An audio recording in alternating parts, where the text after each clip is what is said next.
I'm going to call this meeting to order. Sorry, again, we're running a little bit late. We just want to make sure that no one was up in room 2 or 129. But tonight, Annie Fiscus, secretary, is not here with us, so her assistant, Rachel Fisher, is going to be our secretary this evening. So I'm just going to call roll. Please say if you're here. Michael Aldinger. Mike Anderson. Here. William Barr. Here. Jim Byrne. Here. Ruth and here. Sorry. Ralph Carvello. Here. Nicholas Hine. Nicholas Hine. Hubert Hines. Andrew Karasek. Here. Gavin Kearns. John King. Here. Peter Corey. Here. Caitlin Kunkel. Here. Andrew Coots. Here. Matthew Lockman. Sean Leonard. Here. Sam Loner. Here. Benjamin Lombard. Here. Stephen Lucas. Here. Nick Vance. Here. Sean Malloy. Samantha Miller. Here. Christopher Morrell. Here. Giuseppe Munn. Alyssa Ockelberg. Here. Joanne Olson. Here. Luis Orazio. Here. Greg Plum. Brian Poland. Kelly Potter. Here. Megan Quinn. Here. Christian Ragland. Here. Amy Sanders. Carolyn Severi. Matt Sheroff. Here. Phillips Blessers. Here. Richard Shermansky. Here. Colleen Smith. Here. Matthew Smith. Present. Mike Smith. Michael Wallace. Here. Cindy Wang. Here. Did I miss anyone? Yes. Adam Ferrone.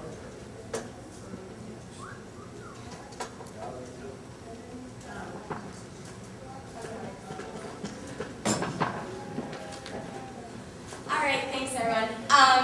Just to let you know, we do have Rodney Hughes, trustee back here. Again, he's going to sit in term meetings, so if you want to talk to him about anything, he assured me earlier that he would love to speak with every one of you, so don't hesitate. Just wanted to throw that out there. Moving on to item number 2, adoption of the agenda. As usual, you receive the agenda via email, and are there any objections to the way that the agenda is? And of course, you need Rachel Fisher is the secretary, not Annie Fiscus. Any objections? Okay, saying none. Agenda is adopted. Adoption of the past general meeting minutes, also sent out via email. Any objections to those? Okay, saying none. Minutes of the past general meeting adopted. Open student forum. Any students here to address the assembly? Okay. Moving on to item 5, report by the president, Gavin Kearns. What's up? What's up, everybody? This week I'll just keep it short. Valerie and I are going to sync our. We talked last week about the 60-day plan, and Valerie and I are going to sync ours together to have basically an executive of what we're up to for the next 60 days. What we're going to have that is we're going to hopefully have that out to you. But we'll have it out to you by Friday. We're going to press release that this Friday. Basically, what ours is going to look like is more detailed, day-by-day type of stuff. But what I expect from all the committees by the next general meeting is a 60-day kind of week by week. This is what we're going to be doing. This is legislation we're planning. So at your next meeting may need to be a little longer because I expect that to be finished by next week. We have a few pieces of legislation on the table today, which we'll talk about later. But I just wanted to talk about one, Service Nation. This is something that Sam Miller has talked about a great deal, and it's finally come to the fore, and I think she deserves a lot of credit for the time that she's put in, and the Government Affairs Committee as a whole. So I think that's a job well done. As far as the facilities for the organization, we'll talk about that later. Basically, we passed something before. There was an idea of what it should look like from an administrative standpoint. We kind of came to compromise, so that's something we can talk about later, but just wanted to touch up on why you're seeing new facilities for the organization, if that was going through your mind. We have a few new executive officers that you can hear from tonight, so please listen up and get to know who they are, because they're going to be with us from now on. Last week was a little fun meeting. At times a little bit heated, but I felt like there was a lot of good discussion from last week, and a lot of people were talking, and we had a lot of give and take, which I felt was good for the organization. And I was kind of impressed to see some of these people speaking and really voicing their opinions outright, which is really good for the future of this organization moving forward. Later on, Andrew's going to talk about the ID committee. I did meet with the ID committee, and I feel like everything's a lot smoother with them. We kind of worked out some agreements to really have a better cross-communication between the executive and the ID. So that is handled. And that is it for my report this week. Questions for President Cairns? Okay, moving on to item 6, special presentations. We have Ben Novak here. He's a former Penn State trustee, so he's going to... yeah, he was a USG president as well. So, very happy to have him.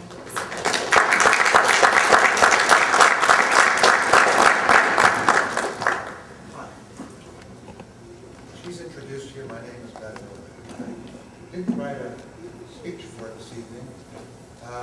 One, because I just traveled 10,000 miles in the last week. Just got back last night.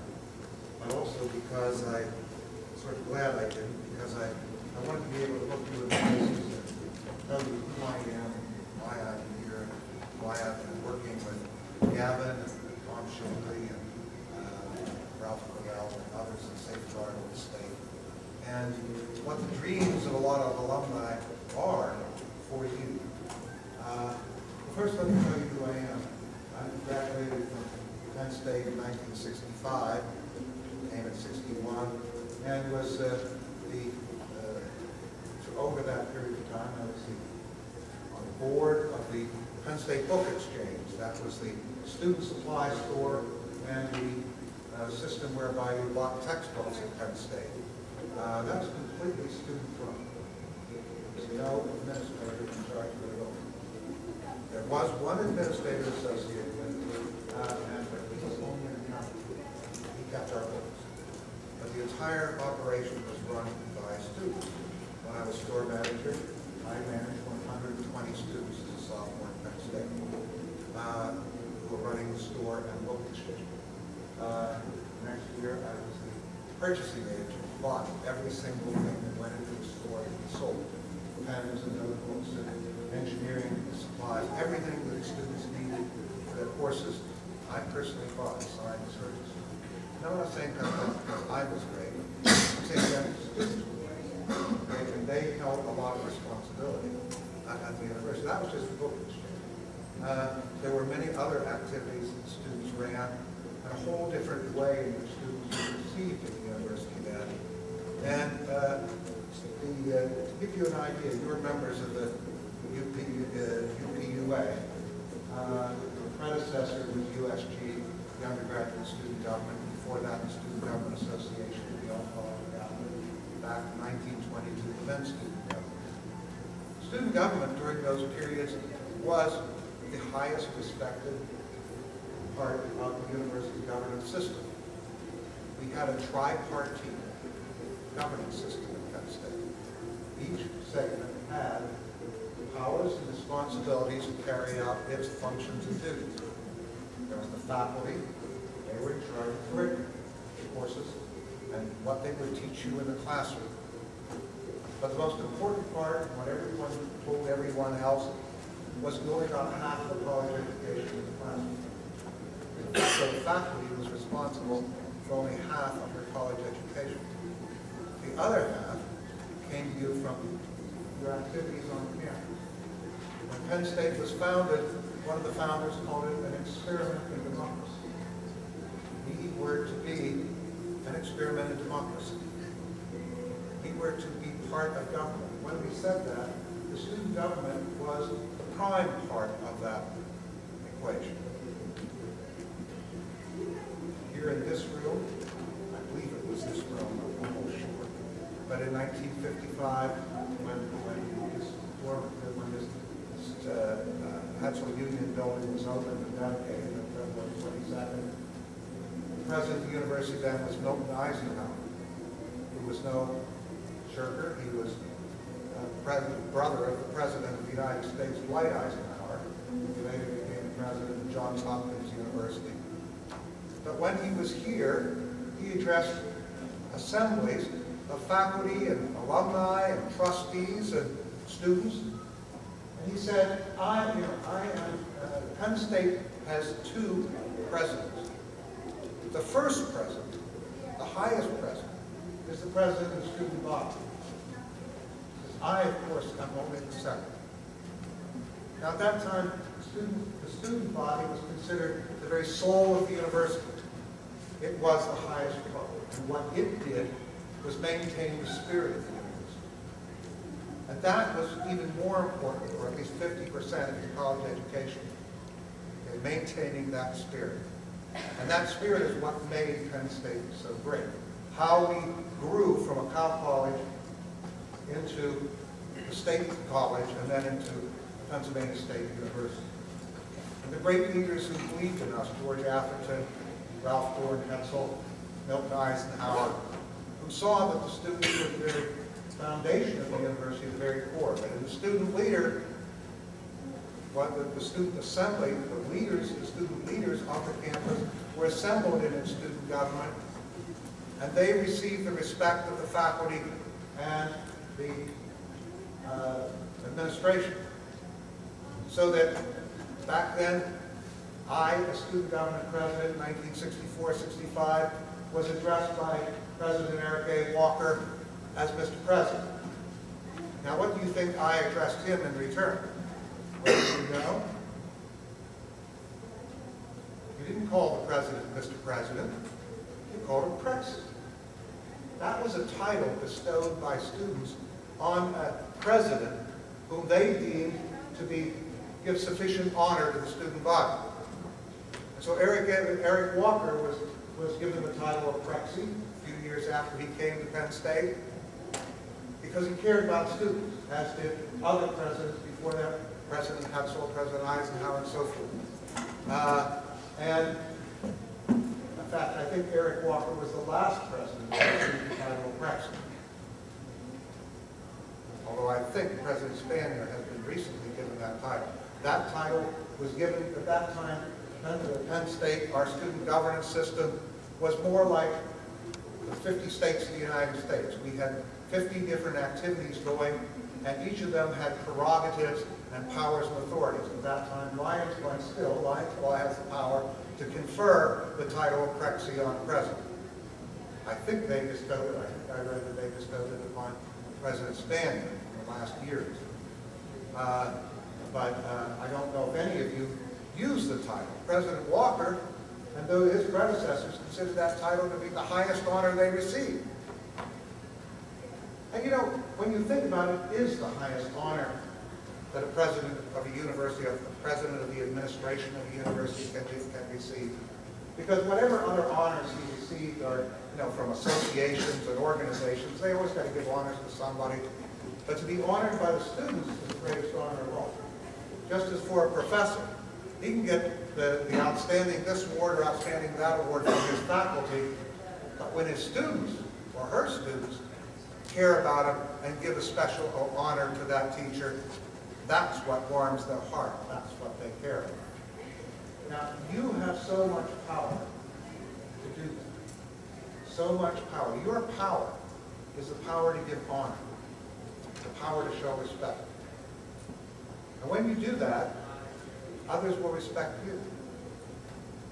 Well, students then gave that respect, and they had a function here at the university. The administration had a function.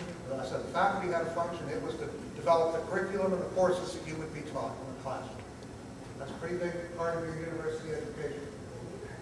The administration had powers and the function associated with raising money, building buildings, getting the architects, running the janitorial staff, keeping the accountants, the accounting straight. That was a function of the administration. And the function of the student body was to maintain the spirit of the student body.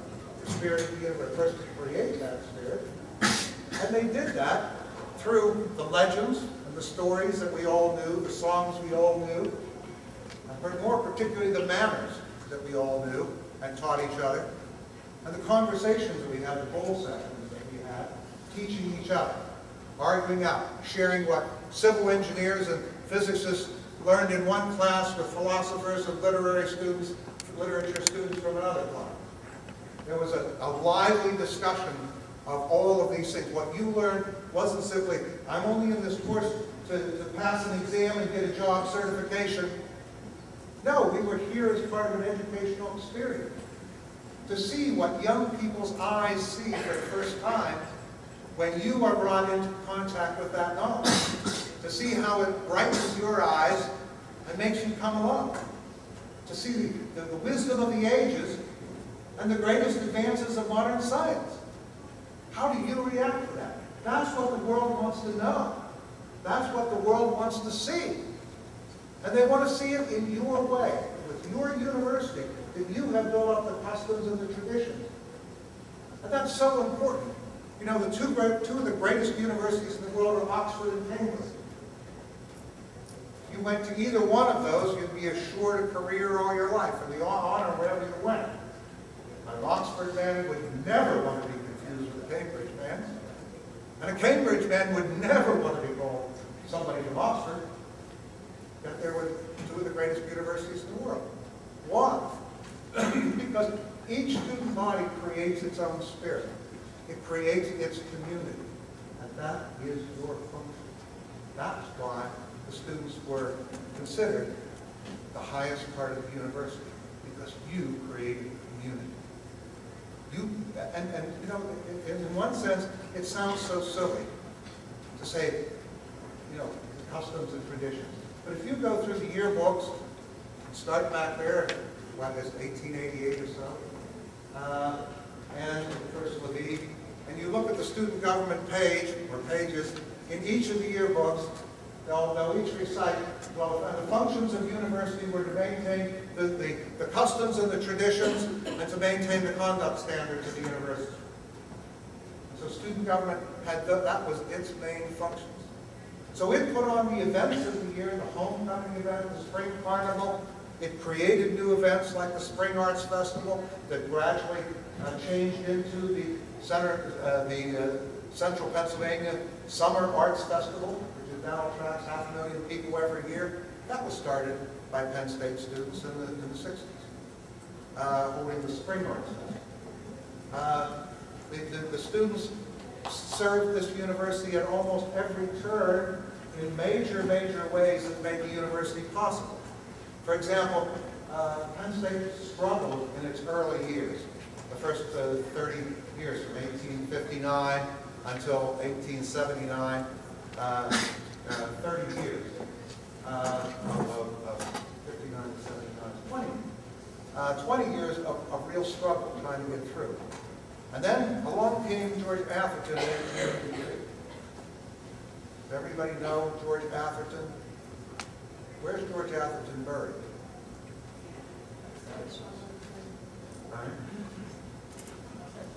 Right outside Schwab Auditorium. Do any of you stop and ever consider who that man was and where he lived? If it does, your voice will break like mine is breaking now. Because he was one of the greatest men ever to walk in this town. Although we've had presidents of the United States and astronauts, and just about the greatest people come and speak here, there will be none to ever match the greatness of George Atherton. You have a chance to pay your respects every time you walk by Schwab Auditorium here on the street. One of the things George Atherton did, he got this university going again. He got back with the legislature, and he managed to start getting funds coming again. And the Penn State College started to grow. And really started to grow. But where they go building new classrooms, new laboratories, new agricultural fields, and enlarging the student population. But where were the students going to live? They were all living in Old Main. It was a very old building then. When the first students got in here, they did not even have indoor plumbing. Imagine that, living on the 4th floor of Old Main and not having an indoor plumbing. They went through some hard times. But they started the university and the college then started to grow. And George Atherton realized that there would be no money for dormitories. And there was no town on the other side of going down. Only about 100 people living down there. There weren't even any churches or other things, normal things you'd expect in such a small town. So where were the students going to live? How could we grow if we didn't have housing? To whom did George Atherton turn? Where were we going to get housing? Who could possibly build the housing we needed for this college to expand?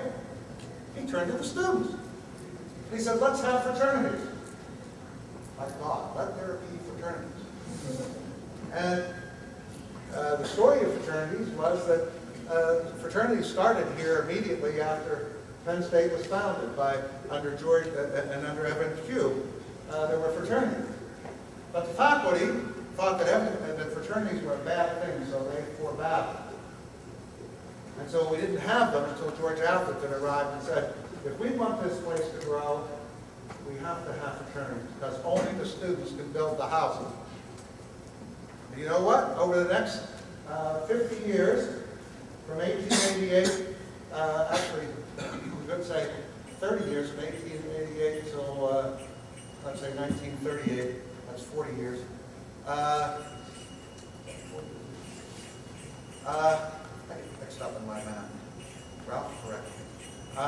Anyway, so that from the end of the 1880s till the 1930s, the students built over 60 dormitories now. 60 dormitories. And they did it without 1 penny of state funding.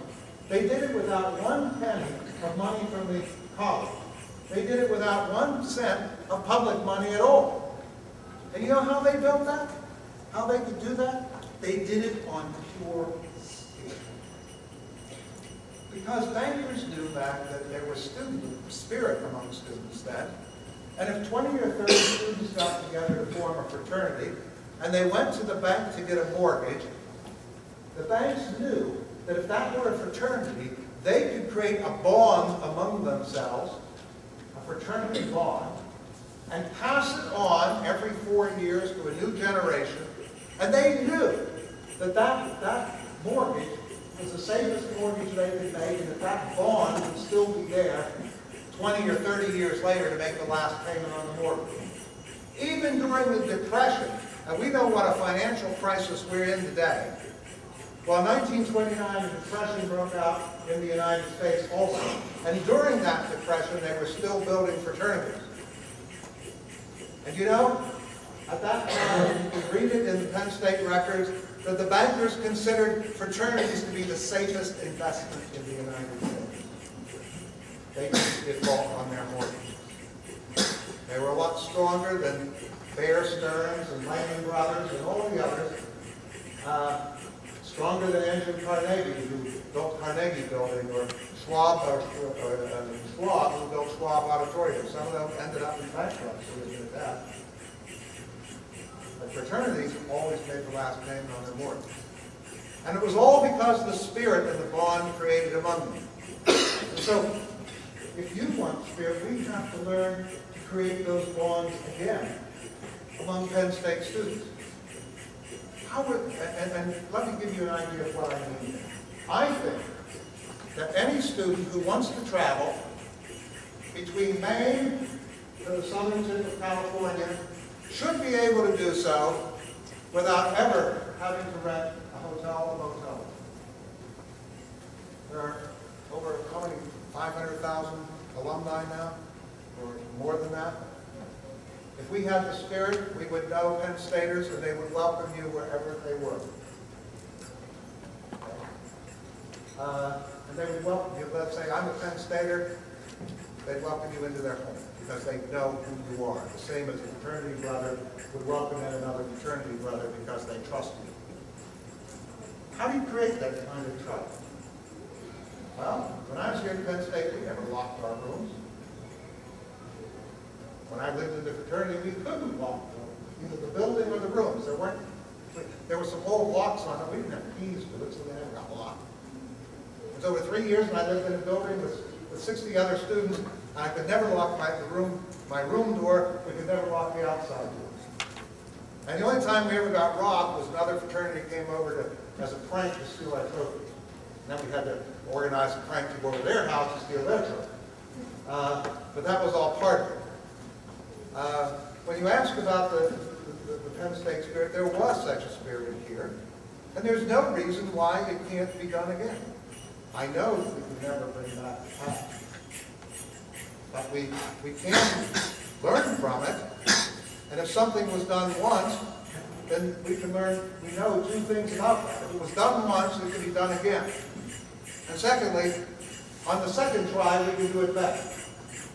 So that's a challenge I put out to you. And I would say to you, start considering what the real role of student government is in a real university. Because we're dealing with a very fundamental issue here. What does it mean to be at a university? The administration largely tells you, your parents tell you, or the media tell you, that you have to go to a university because you have to get a job. And so the idea is taking hold that the only reason you're here is to get a job certification degree. And so many of you go to your faculty and all you want to know is what's on the exam so you can pass the exam and get certified for that job.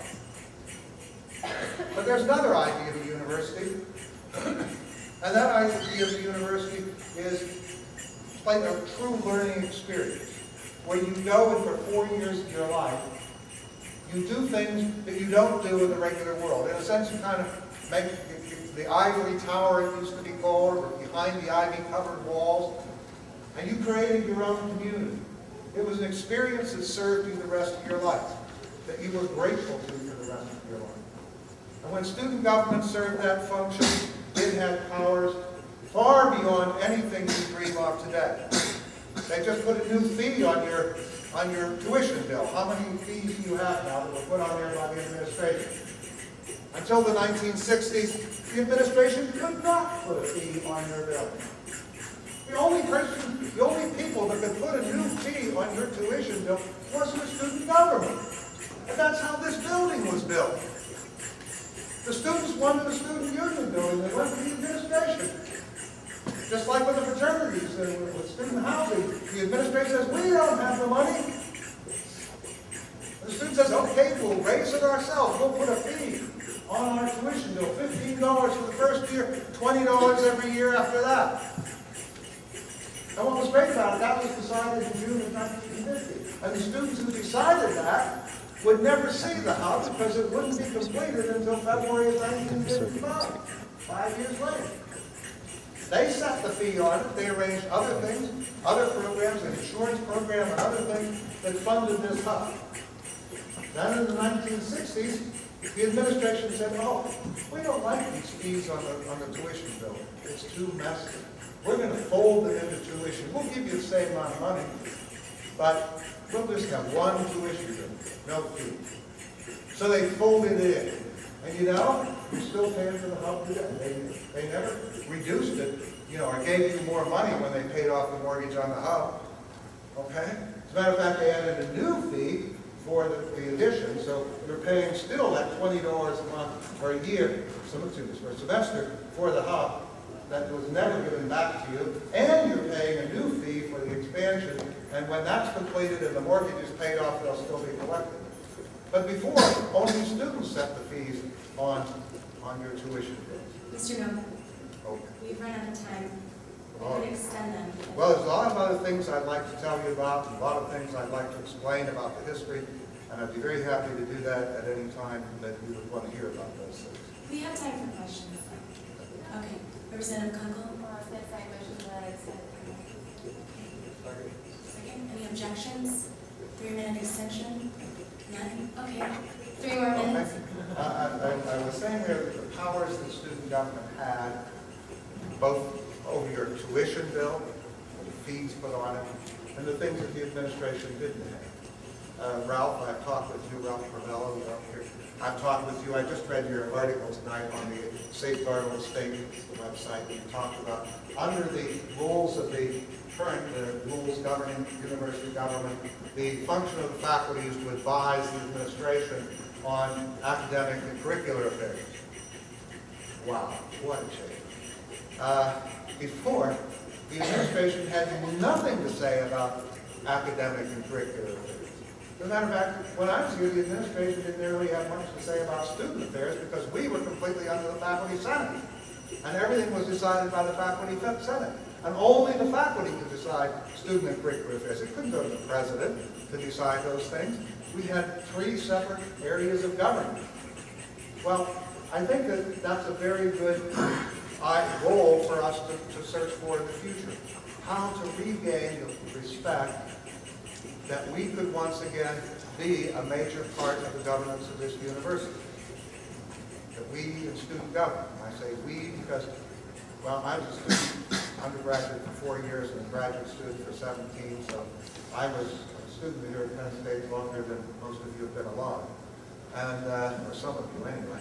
And I've been a faculty member, a alumnus, a member of the Board of Trustees, a assistant dean of students, and I've had just about every role you could have in the university in a lifetime.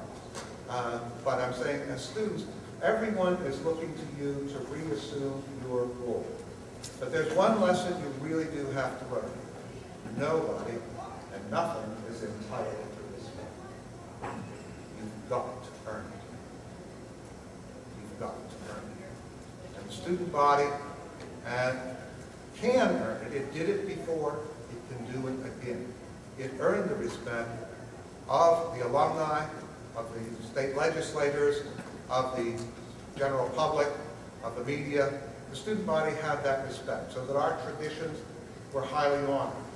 When alumni came here and they saw that our students, when we walked down the mall, they saw the students stop and bow to Old Willow. They saw the respect we gave to George Atherton. But to give you an idea of how far we've fallen, all of you know the refrain to the song that you sing at football games, "Hail to the Lion, loyal and true." You all know those words, don't you? Do you know that that's only the chorus or the refrain to a song? That's not the song. That's the refrain. The song begins, "Every college has a legend passed on from year to year, to which we pledge allegiance and always cherish dear." Now I ask you, do you know the legend? Do you pass them on? Do you cherish them? Are they your stories? That's what makes a student community. It's the first brick in the edifice of the building of the student community. That you share a common ancestry. You came here to a university that is called an alma mater, a dear mother. Because when you come here, you take on a new family. An entirely new family. Not a biological family, but a family of civilization. When you take on that family and you learn that family history, the family history of university, of your university, which is told in the histories and the legends and the stories. And there are stories about almost everything here. Wonderful stories that you'll be proud of the rest of your life. And every time you visit the campus, you'll be looking at the students and saying, do they still have the spirit? Do they still know the stories? Do they still do things the way we did things? And when they see that, they know the spirit is alive. They'll support you. They'll give to you. They'll give to the university. But more importantly, they'll give to the student body to do the things you want to do. Mr. Novak, once again, we've run out of time. Does anyone have any questions? Representative Kunkel? What is one of the major things that you want to see changed here at this university? Well, Did everyone hear that? there are really several things that I would really like to work on. First, I want very good dorms and fraternities and sororities downtown. I tell the legends. Compiled those legends from the books where they were written down, so I can tell you the stories and tell you the legends, so that when you go home at Christmas, your parents or freshmen, parents of freshmen will say, well, how was your experience at Penn State? And they'll say, oh, we had this white-haired old man tell us all the legends in Penn State. You're going to say, well, what are some? They're going to tell the story of the rising of Mount Nittany and Princess Nittany and all the various stories of Indian summer and so forth that come out of this valley, the central Pennsylvania. The second thing I'd like you to change is our manners. I'd like us to be the best mannered people in the world that people look to learn manners from. That's what we were before, and I've told some of you the story of how that was, stories and facts about how that was achieved. So that when visitors came to Penn State and they were invited to go and see the students in the dorms, to go to a fraternity, you have some great speaker come in, and they'd much rather go to the fraternity and meet with the students than they would sit with a bunch of boring old professors. When you get those people wanting to meet you, you wanting to hear from them, that's when we know the spirit will change. So changing the manners, changing the, learn how to set a table, learn what fork you can use. You think, oh, that's pretty small stuff. But believe me, that denotes to people who you really are. Are you somebody of quality? Are you somebody of class? How do you treat one another? I'd like to see someday that I could walk down into the bottom floor of the hub here, and I could take out my wallet and put a couple $100 on the table and walk away and come back 15 minutes later or an hour later or even the next day, and it's still going to be there. Maybe overnight the janitors will clean it up. But anyway, before closing, I'm going to walk back and then it's still there. Or I could leave my notebook or my computer there and it's still there. When that happens, you know you're somebody. And you know that the world knows you're somebody, because that doesn't happen other places. When you can walk into the dorms, I was so amazed to go to Lions Hall and find out that nobody can get in. There's not even a telephone there to ring somebody at the desk. You have to have a mobile phone to know something. I mean, you're living in prison.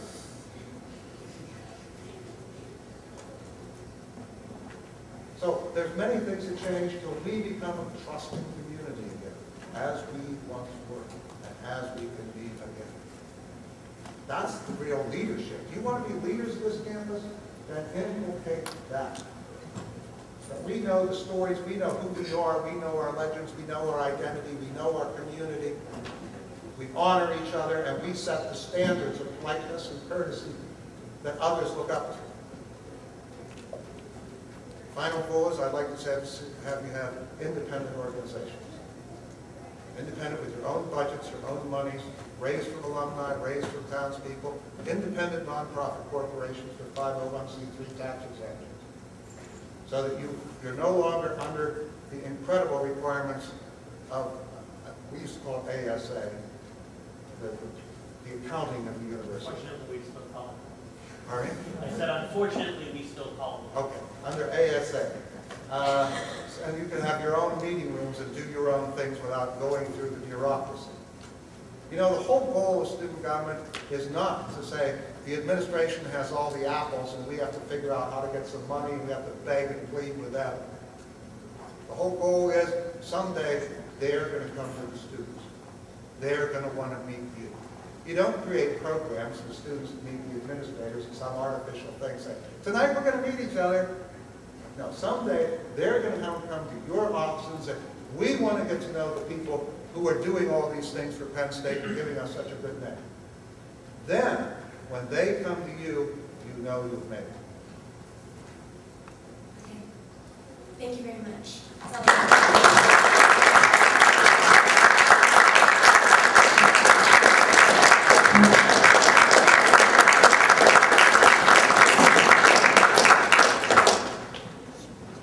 Okay, item number 7, representative goal implementation. Like we did last week, try to keep it under a minute. Obviously, it's almost 9 o'clock, and we have a lot of business to get to, so short and sweet is perfect. We can start. Would anyone like to start? Okay, you're recording. You're on. No,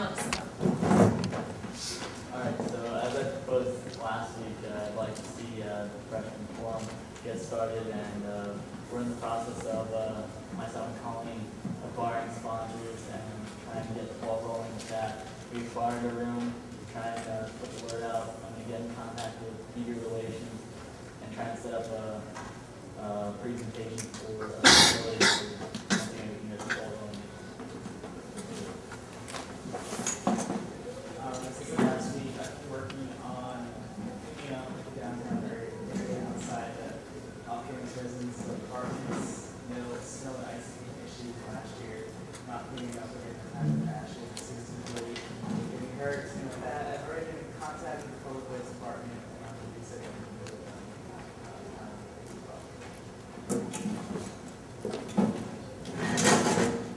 Last week I brought up that I think that in order for us to really gain legitimacy, we need to get more people voting in our elections.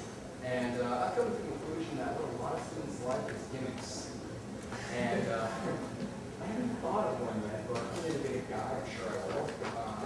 But come next semester when hopefully I'm on the election board, I'll be knocking around a couple of ideas on how to spread the word of elections and candidates and things of that nature. The second thing I wanted to do was make a council in Harrisburg, or send or make representatives go to Harrisburg every now and again to sit on some sort of committee or actually, I don't know, speak before a few members. And again, something I'm still knocking around some ideas for, but I do know a few representatives personally that may be able to help us out there. And I'm going to get in contact with them when I get the time. I'm kind of busy right now. Everybody else has, so hopefully that'll, once that's over with, and I have some more free time. So yeah, we're done. Last year, I proposed you a rep day with behavior where something that represents them. And so I guess I'll contact those three for the company or that have like a logo established.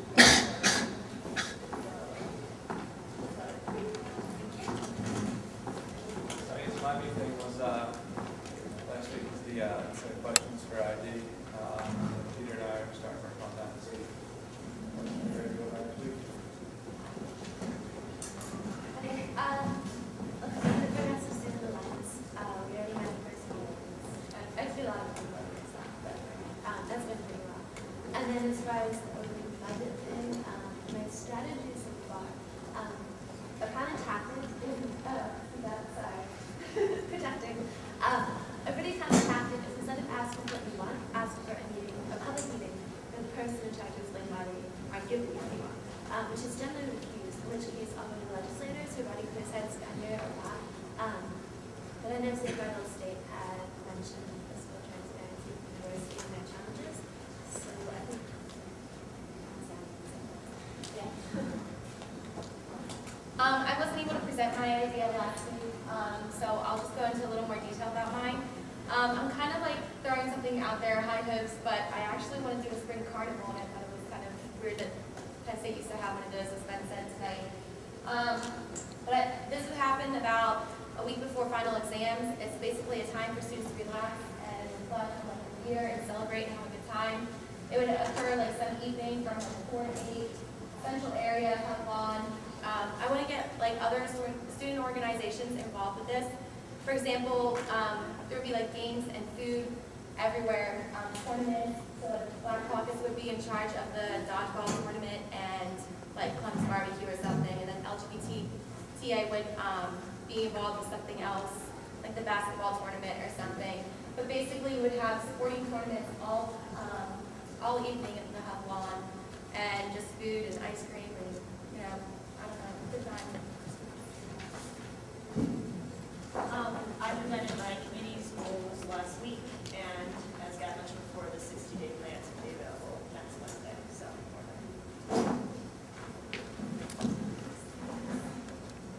Same deal as I'm committee chair, so obviously I'm going to see it plan next week, but got a haircut, that's a good start. Right? All right.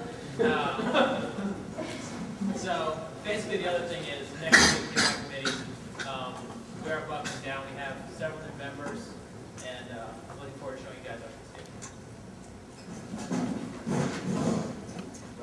said how I'm going to keep open communication with groups that represent some kind of diversity. Unfortunately, Florida is community over racial diversity and stuff, so I see those leaders.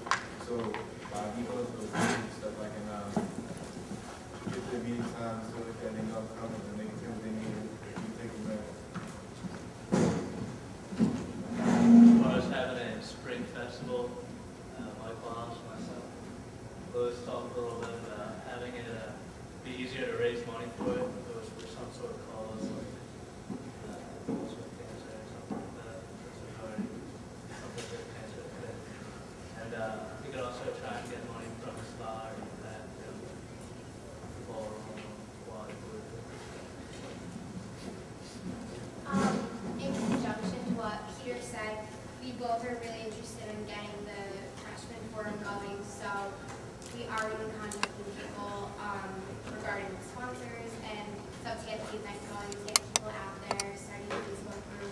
So hopefully we can, maybe in the beginning of November, to actually hold the forum, so we really need to get started on just like contacting different people and getting the word out there. In addition to the committee goals in diversity and student life, I'd personally like to see more transparency in this body. Going along with the students issue at Penn State, I also think Matt Smith's idea brought out that the steering committee about publishing legislation and actually getting what we do here out to the public. I think it should be a huge priority of this body, and I'd like to lead that effort if possible. Last week I presented my idea about creating campus traditions for different groups on campus, and I really haven't made that much progress on it besides balancing various hopefully school-spirited names for the project, such as Project Mini or Project Broadway. If you have any ideas, please contact me. I'd also like to extend my dearest apologies for being late. I would like you all to know that Act 1 of Chicago at the Eisenhower Auditorium is great.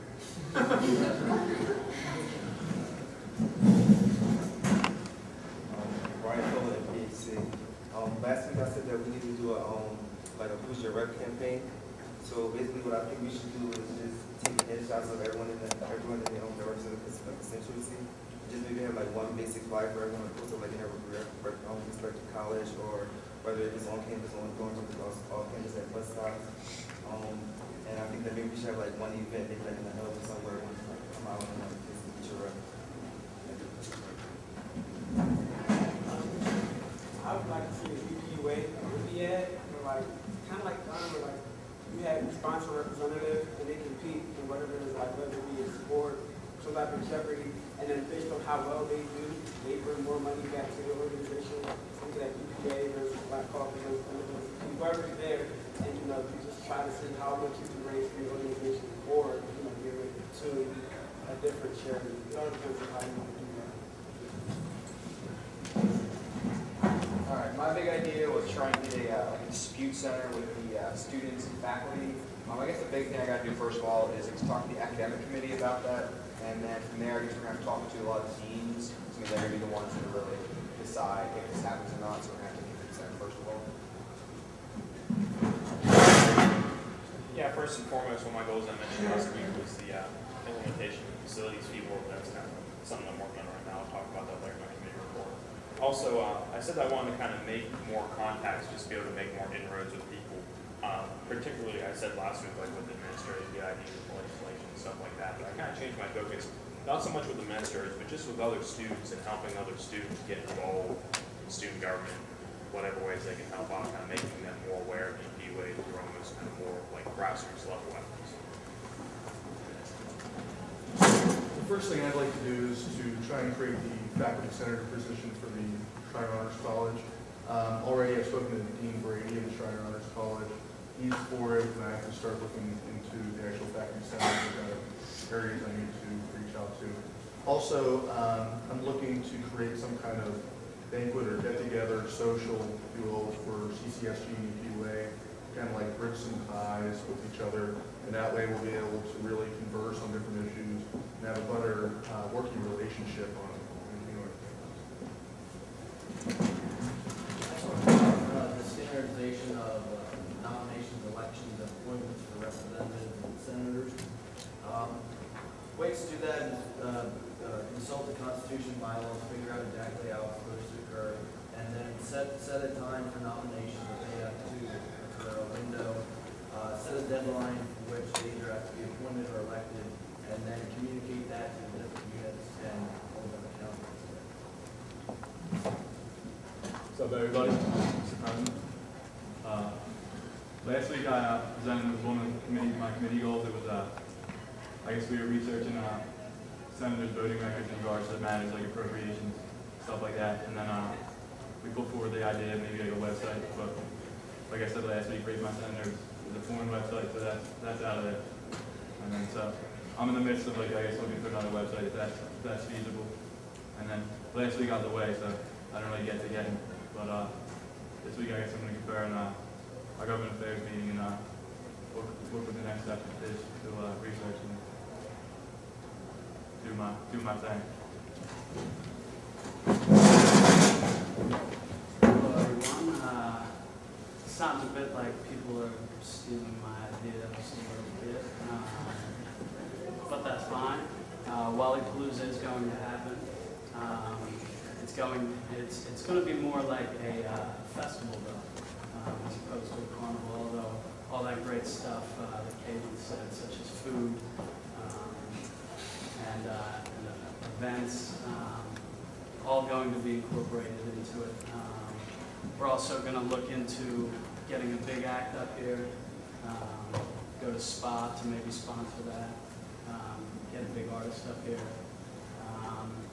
It's going to be nuts. And it's going to be held at the field. It's beyond where the law school is being built. Where's that? Bigler? That road, it extends.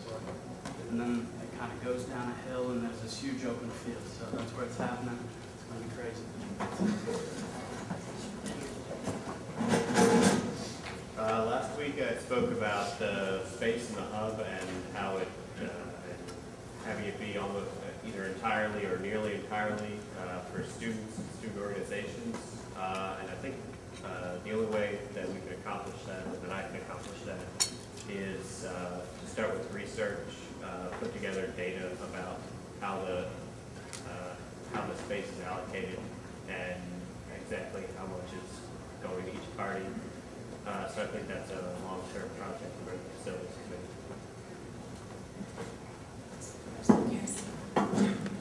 I mentioned last week about a policy regarding closing debates and stuff like that. You'll hear about, we're not going to go down the policy route now, but we do have some provisions for that we'll talk about.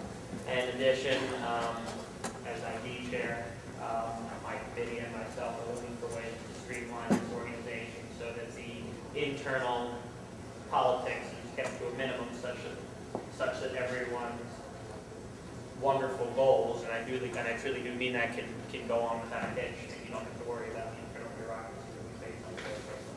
That's my job to take care of it. Representative Wallace? Can I just add to, I kind of realized that I didn't say how I was going to implement it. I just kind of repeated what it was.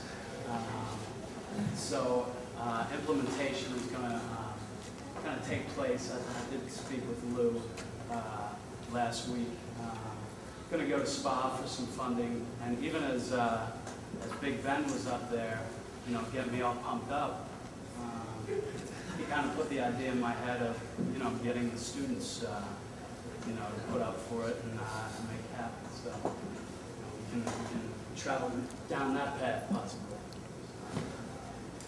Thank you. Yeah, thank you. Did I miss anyone? No? Okay. Moving on to item number 8. In the area here to see whether or not UPOA can develop some sort of annuity package that can supply UPOA with some constant funds going forward every year. And in light of the presentation that took place earlier this evening, I'm now considering contacting and reaching out to our alumni network to see what kind of contributions that they can make to our fundraising efforts. Thank you. Questions? Okay, thank you. Women's Affairs, Ruth? Hi. I want to first off, start by thanking you for choosing me for Director of Women's Affairs. Essentially, what I want to start doing is to solidify the presence of Women's Affairs in Penn State. I plan to implement this by first establishing connections with some of the undergraduate women's groups, such as like Women in Business or Society for Women Engineers. My hope is to work in synergy with them so we can all discuss what women's issues are at the moment, whether it's specific to their organization or to the general student body. I think it's very important to reach out to the general female population just to get more perspectives.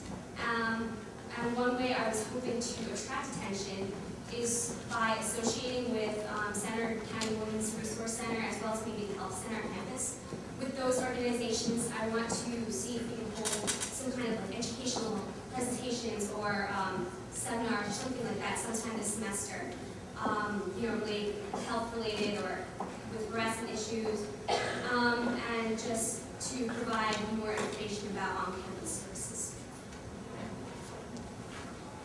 Questions? Okay, thank you. Cindy for multicultural. Okay, first of all, thank you everyone for choosing me for Multicultural Fair. And as the director for Multicultural Fair, my first goal is to better connect international students, allow cultural and social activities for promoting cultural diversity and understanding.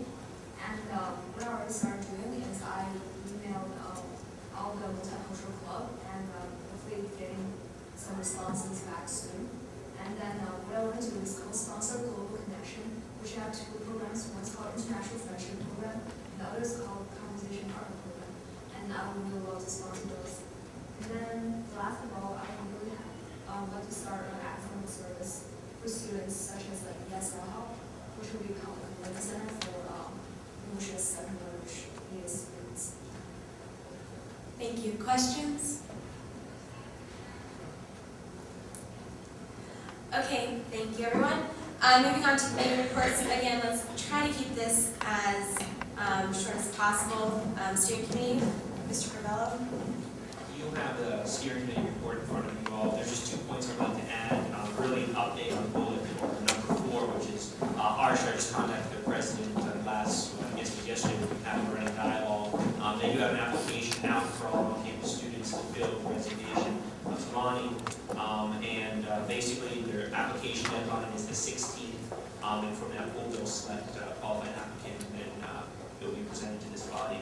Also, something that's not on here, on Tuesday, Matt and I actually were part of a meeting with the Student Book Exchange, or furthering Student Book Exchange. And I told you guys last week that was when the goals of the project started, really last semester, beginning the program, but it's been an ongoing project in student government. And during that meeting, we basically laid the foundation. There's a working model, made some suggestions to the system. We're hoping to roll it out in November. And of course, you guys will be very active in oversight as well as marketing of this. So it looked very promising and something that's kind of been in the works for a long time. That's something I think that will really help students. So meeting overall was very positive. Questions? Okay, thank you. Moving on to the Internal Development Committee, Mr. Pearson. Forgive me for the long report in front of you. I am going to try to walk you through a couple things on here. We did have a rather productive week. Gavin came. What? Okay. Yeah. Gavin came and spoke to us at our meeting yesterday, and we were very thankful for that. I want to thank Gavin and thank the committee for kind of working through some of our differences. And Gavin extended that olive branch, and now we're working together. There's no reason that those disagreements, when they do occur, should be taken to this body and taken onto this floor.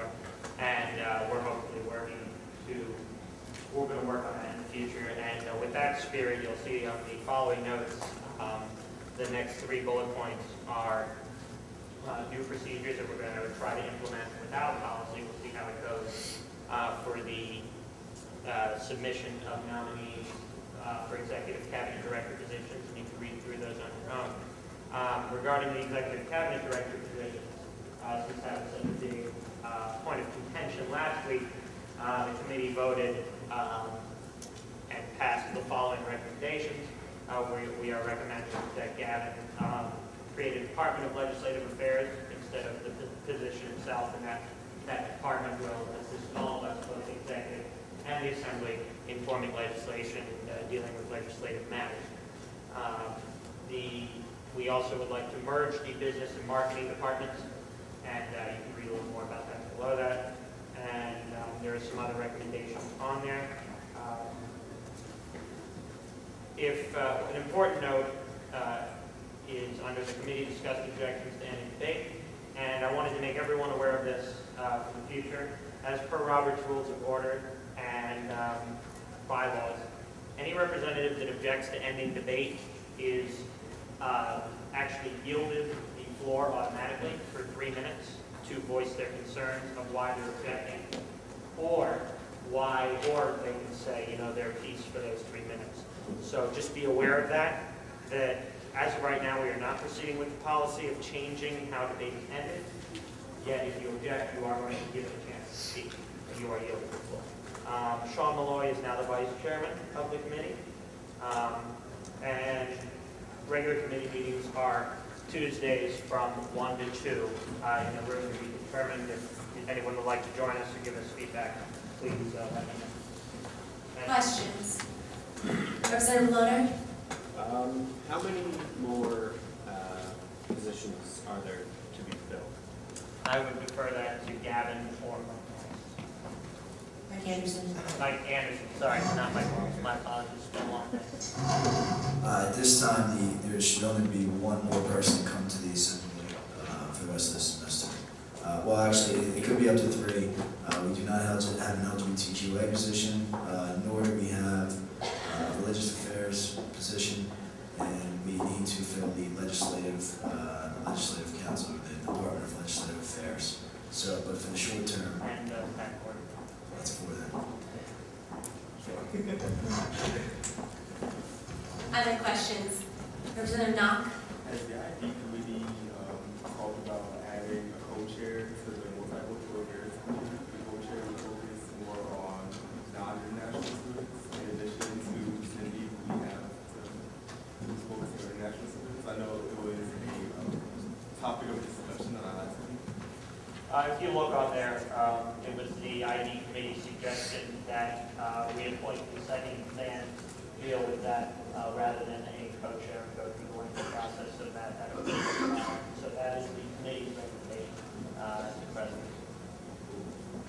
Representative Lucas? Why you guys did not go with co-chair? Yeah, and I'll stand up for this.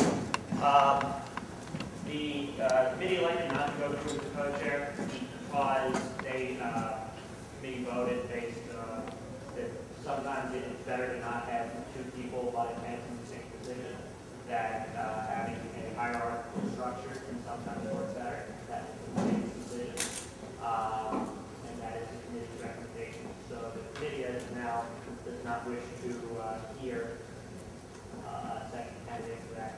They think that a second command would be more than qualified for the needs of the system. Representative Knock? If I may ask, your committee do anything to gauge the opinion of the council when making that decision, or is that something that y'all not doing? That would be as per the ID committee, as per the ID committee's approval process. The ID committee did not pass Cyrus, as you know, and the ID committee has the right to recommit, to rehear that person, or has the right, the ID committee has appointed a director of that, and the ID committee has the right to make a recommendation to the president. If it's the president's determination that he wishes to resubmit a co-chair nomination, he's welcome to, and the committee will hear that. However, the committee will consider the necessity of that co-chair since one has already been appointed to the chair. Other questions? Question? Representative Quinn? Last week, as a report, one of the arguments against having 2 chairs was that it would increase bureaucracy. It wouldn't add an additional. All of the executive therefore there are designed to be members of those departments. Unfortunately, in the system that we live in, titles for some reason mean something to the people, obviously, and therefore, I understand what you're saying, that it could be increased bureaucracy. However, we hope that this could be another effort of the Multicultural Affairs Department. Okay, that's all the time I have. Thank you. Programming Committee and Representative Gupta. Hi guys, I'm sorry I'm late. Was a recruitment. But okay, so we're getting the homecoming banner. Carolyn's doing it. She was here. She was talking about it. It'll be here before homecoming, and I'm going to send out an email to kind of explain exactly what we're going to do. It's kind of easy. We just walk in the parade. And then there's still the UPUA social at Chili's on Tuesday at 7. I'm going to send out an email for that too, just to see who wants to come, just so I have a head count. And then I'm actually not going to be volunteering anymore. I'm going to kind of help out Sean Leonard. He'll talk about that a little bit more, but he's going to make a subcommittee that's going to meet on Thursdays at 6:30 in the UPUA office. And so if you want to get involved in that, that'd be great because I do kind of need help. I went to the meeting last night, and it's really good that we're getting involved. They're so excited about the bars, but we just need a lot of cooperation and involvement. So if you want to do that, please let me know after the meeting. Questions? Representative Lombard? I'm sorry, what did you say the dinner was? Oh, at Chili's at 7 this Tuesday. Other questions, Representative Leonard? I was sending around the sign up list. You get a chance to sign up. I'm just looking for members that come to the community to help out. Not necessarily committing yourself to any particular event, just helping out. And just a reminder, if we get dancers, not be dancers, help out. I have a question on that. Are you going to have some sort of a point system so people that are participating earn their spot very clearly? Okay. Oh, sorry. One additional thing. If you're interested, just come see me just for 2 minutes for after the meeting and I'll talk about why I'm having kind of emergency meeting tomorrow. Okay. Other questions? I have a question. Sorry. Have you contacted Levy about the yearbook? Oh. Okay. I will. Okay, next task for you. Okay, sorry. All right, thank you. Facilities Committee, Vance. Okay, first of all, we have legislation in the works that was actually drafted by my Vice Chairman Sam Leonard about kind of condemning the destruction of the 1900 possible 1900 benches. Finally got in contact with someone from OPD and actually an email from one of the architects who's in charge of that kind of gave us ideas of what's going on with that. Also, high up on the priority list is working on the facilities, the rules for the facilities fee board. Mr. Cabral recommended for my committee that we kind of work on the rules this week, then more like the composition and policy next week. I kind of need some help with the rules and stuff. I'm sure we'll discuss that kind of later on in the committee. I just want to make sure that my rules aren't kind of a regurgitation of the legislation that's up tonight. Also met with the lady, Diane Andrews from Reslight. Found out that there is kind of a fee that's going to be charged for students from campus organizations who want to reserve space for tables in the dining commons area. Today, I actually went over to the University Controller's office, made very little progress. They said that they will actually contact me with something in writing. I'll tell you right now, I kind of doubt that's ever going to happen. We'll see. Committee meeting tomorrow at 7:30 p.m. 111 but have one. And yeah, I'll have the resolution regarding class gifts for steering committee, so that'll be our next committee meeting. And briefly, before Ralph, you said that Judy Alden was going to contact me regarding the advisory board. Have you heard anything about that? Actually, I asked the secretary, and her name keeps eluding me. She's in the same office as Carol O'Reilly, who used to handle the advisory board. I asked the secretary to ask Judy to include you or to figure out, because I don't think they really understand what's going on moving forward, at least when I talked with the secretary who's supposed to be doing applications and so forth.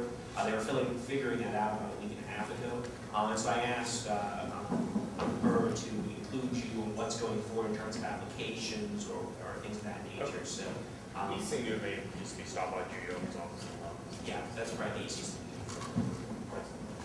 Questions? Representative Karasik?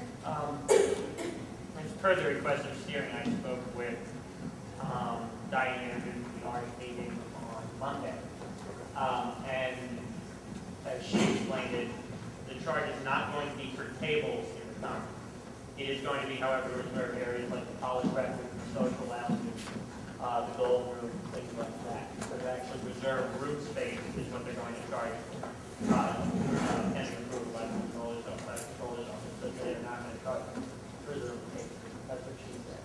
Okay, that is different than what she told me the previous Friday. She told me, just getting a little bit of this stuff, so $25 for 3 hours, tables, and the bigger rooms such as the taller front room would be $100 for 3 hours. I can get clarification on that once again. Okay, anything you can get in writing from the controller's office, if you could forward that to me, I'd really appreciate it. Okay, other questions? Okay, thank you. Academic Affairs Committee, Lee Smith. Good evening, everybody.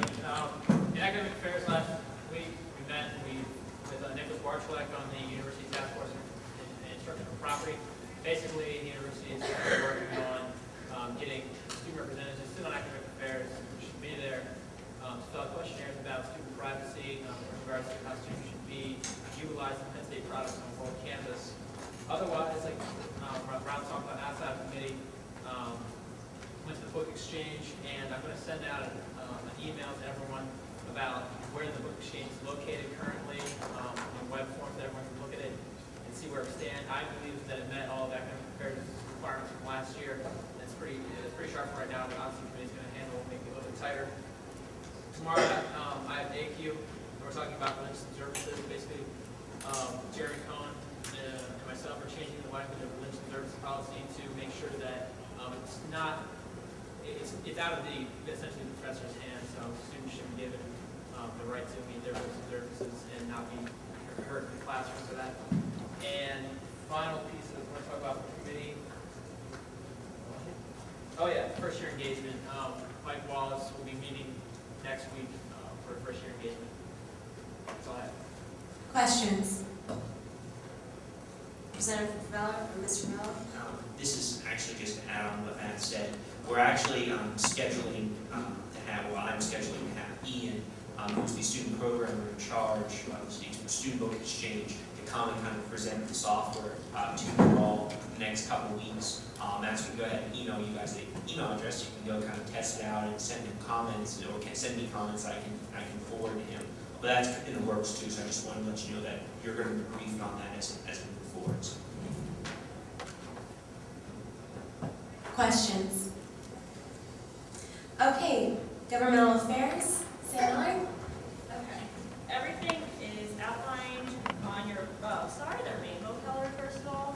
I use my own ink to print these, so when we have copier, you'll have black copies, but until then, rainbow.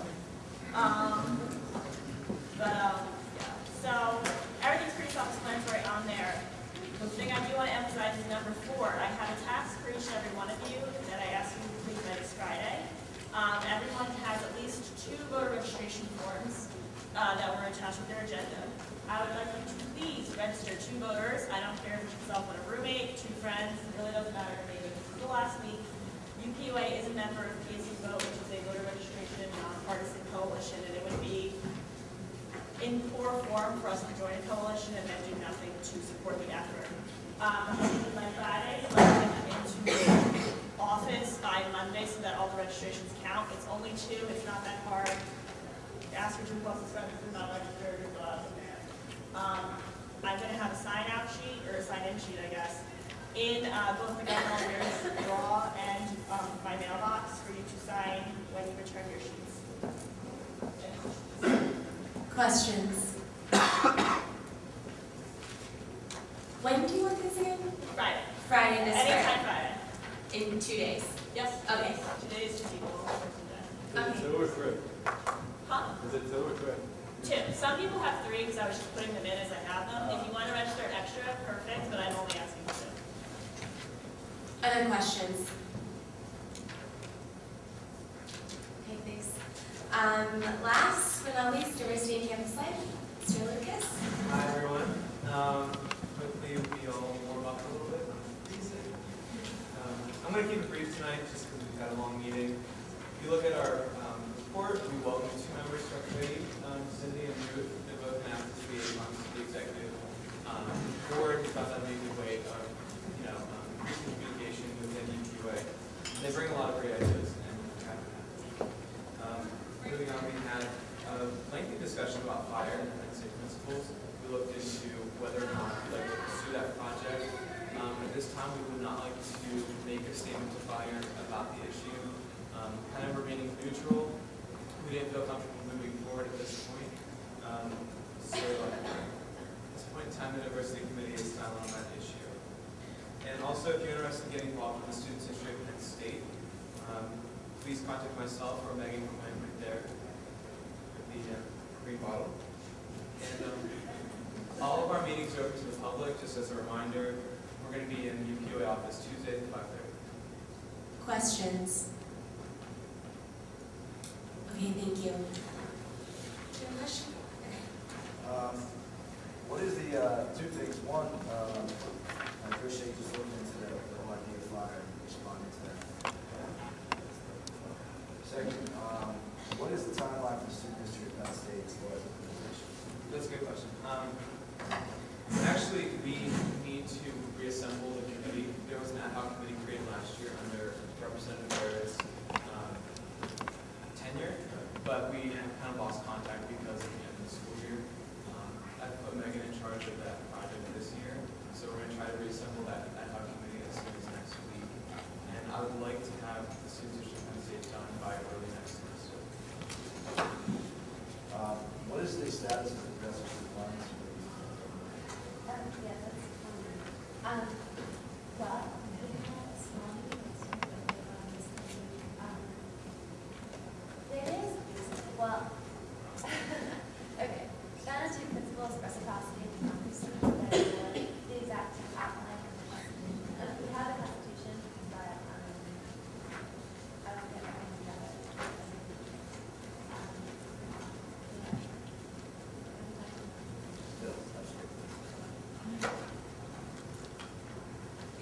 Okay, thank you very much. Moving on to item number 10, liaison reports, Graduate Student Association, Joanne Olson. Yeah, this is our off week, so nothing happened. And then last week they were working on filling in some committees, and next week will be an on week, and I'll have something to tell you. Okay, moving on to Arsh, Andrew Coons. Okay, great. Moving on to item 11, old business. For the expulsion of Representative Hines, he is going to have 10 minutes to address the assembly and then 5 minutes for questioning. And also, because Annie's not here and she's our record keeper because she's our secretary, Ralph is going to be able to take questions. Yes. Okay. So if you can just come up here and come to the front, yeah, that'd be great. Thank you.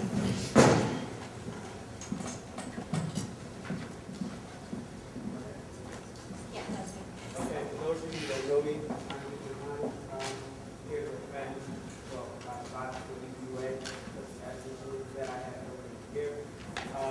All of you should know, last year I did the UQA because I had a class that was on Wednesday at 8 o'clock, so I was there long before I started referencing assembly. And then the first 2 meetings of the year, I just took family issues. Like my mom was she had MS, so I was there to deal with this with her.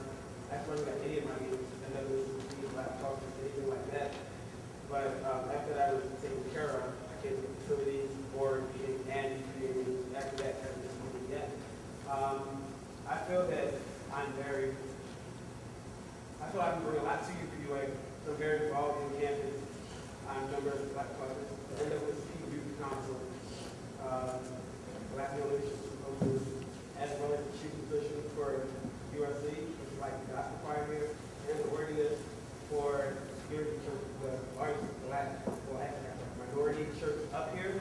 So a lot of people know the campus as well as the black community. I feel that as an on-campus representative, I can do my job very well, as well as bring diversity to the UPUA because of all the minority issues that I know about.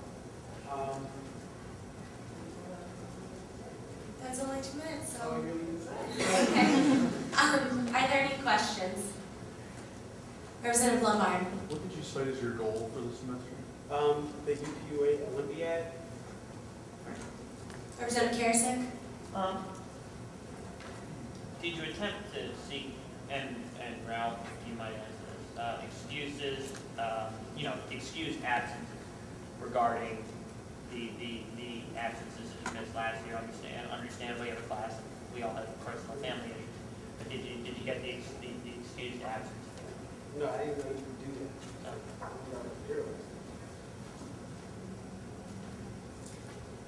Okay, other questions? Representative Pullen. You said you would be an asset to the organization. You mentioned diversity. I want to know how would you bring diversity to UPUA aside from the fact that you're black? I mean, when you're here, like you have diversity over here, but I'm actually involved in a lot of groups that represent diversity over here. So I mean, if you're going to a Black Caucus meeting, NAACP meeting, then you're there with the gospel choir, and then you're here with the church. You know all these African American and minority people. So when you're there, you have to figure out things that you want to know. I have a larger base that I can deal with. Like, say, okay, what do you need? What do you need? You all live on campus? Come to me. Tell me about you. I know you. I'm not just here reading and then walking out and nobody has any idea who I am. Representative Potter. What other things on campus do you do as a representative for? As an on-campus representative, I mean, I can hear all your issues and bring them here and present them the best way I can possibly do it and try my best to ensure that those issues are brought to pass. Other questions? Representative Karasik. What would you have to say? There are those in this organization who may think that we follow procedure here, and procedure is that you were not excused for those meetings. And if we're going to follow that procedure, then I guess removal would be the thing that we should see. What would you say to those people? What would you say? Follow procedure. Shouldn't start every meeting at 8 o'clock. Everyone's not here. Shouldn't they have absences? Which means that we shouldn't have 4 of the day to vote on this anyway. Other questions? Representative Lucas. Hubert, what reason do we have to believe you won't miss another meeting?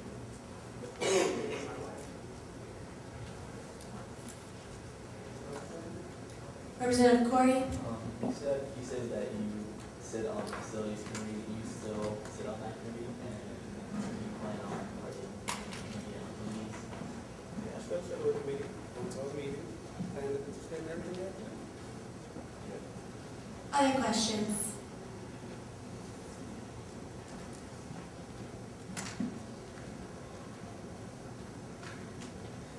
Okay. Mr. Gravella, would you like to speak to this?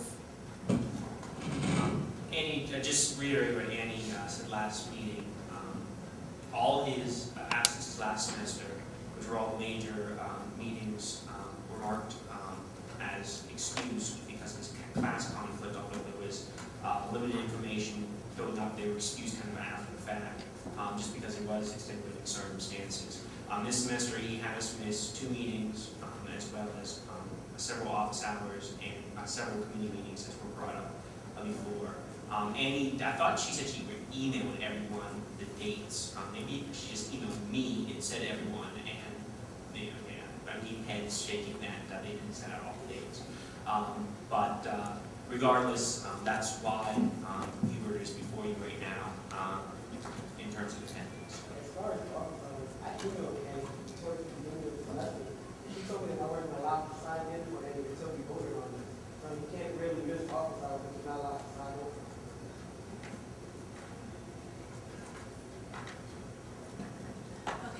We're going to move into discussion on the removal of you or not. You're welcome to stay or you can leave. Representative Kerrison? Does he get a vote on removal? So then is he in here, he has the option to stay? I talked to him before this because it creates a little bit of a tension, but we talked before the meeting. And as a voting member, he does have the right to stay in debate. He has the right to defend himself, obviously here, and he has the right to vote.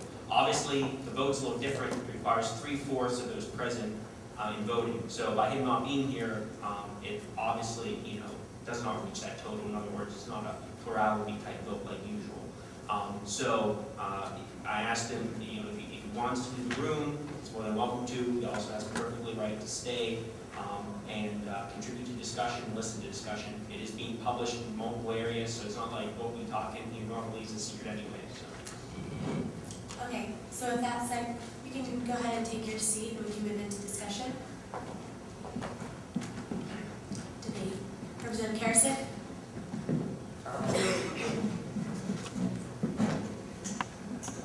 I think it is a good thing that we moved this. I know there was contention on moving into this week. However, in my opinion, we owe it to no matter who it is, that they have a right to come and address us. And as you excused absence last week, then I think we owe it to them to move it to this week. I'm going to reiterate what I said last week with a few additions. Yes, procedure would perhaps dictate that you would miss those meetings. And not perhaps. I think he has this meeting, and he does have a reason that he missed those meetings. However, they cannot be excused by the secretary. I do not necessarily think that, the fact that we don't start at 8, is a reason for any of that. There are different scenarios. But I will urge us to once again consider that we are all students here, that Hubert is showing a drive and a willingness to be a part of this organization. And so I think that so long as we have a member that is willing to show that drive, that he is now here, we can give him a second, and only a second chance, to fulfill the duties that he was elected to fulfill.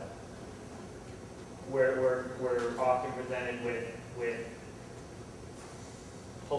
many bureaucratic and political challenges in front of us. Rarely do we have the chance to do something that is humane and in the spirit of brotherhood from one student to the other. And I think that we should consider that this evening.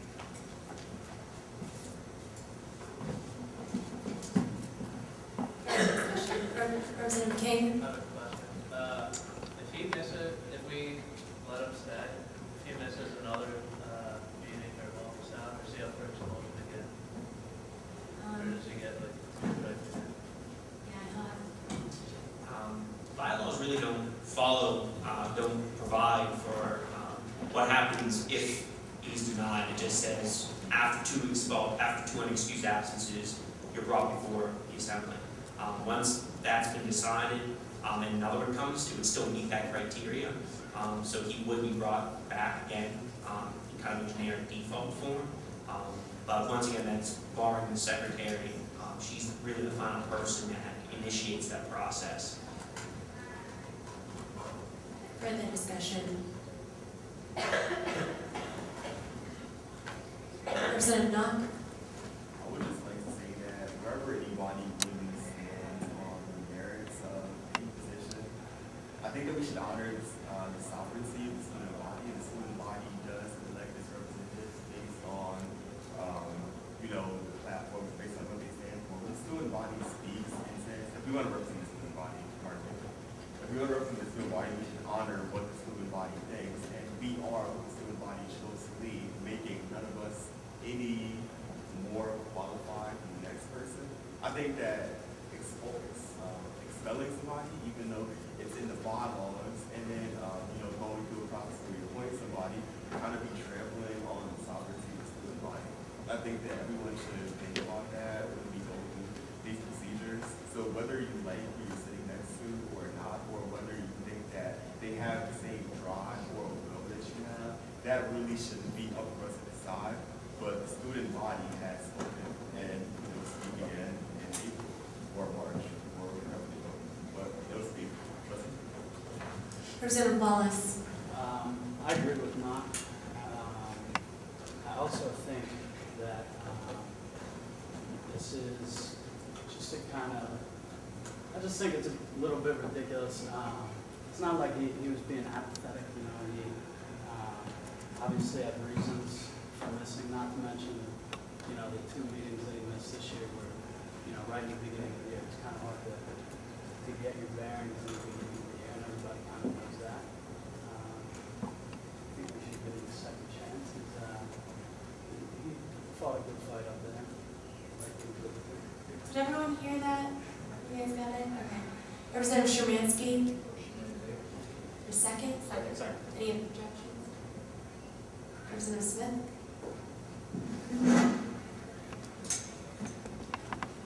Yeah, I'm not going to object on baseless grounds, but you need to understand that this isn't the first student government ever. And just because you want to recognize the sovereignty of this body, doesn't mean the sovereignty of the last body that created the Constitution and the bylaws was a worse caliber than you all were. Basically what it comes down to is that I shouldn't be held up to any better. If you're not going to hold me to a better standard, then we all need to start holding ourselves much higher. I mean, it's 2 meetings. I don't think I've missed a meeting of anything since I've been in Penn State. How hard is it to come to a meeting every Wednesday? And actually only 3 meetings a month. I have nothing against the character of a person, but if we deny the sovereignty of our documentation now, how important is it when it comes up the rubber hitting the road about anything? And you want to talk about the marriage and religious affairs last week, but because that seems more serious, that we need to hammer it out for an hour. But when we talk about an absence, which is also in the bylaws and the Constitution, that doesn't deserve the merits of our debate. So when you go to vote, if you're going to abstain like you did last week, at least consider the repercussions of voting against the Constitution. Okay, so because there was an objection, we're going to have to vote on any debate. This requires a 2/3, so please raise your hand at this time if you would like to end debate.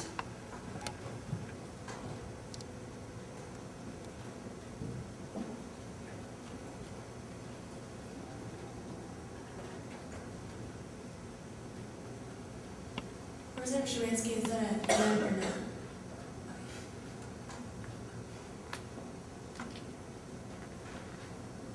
Keep your hands high, I'm sorry. I know this is a tedious process, but we want to make sure. Always, sorry.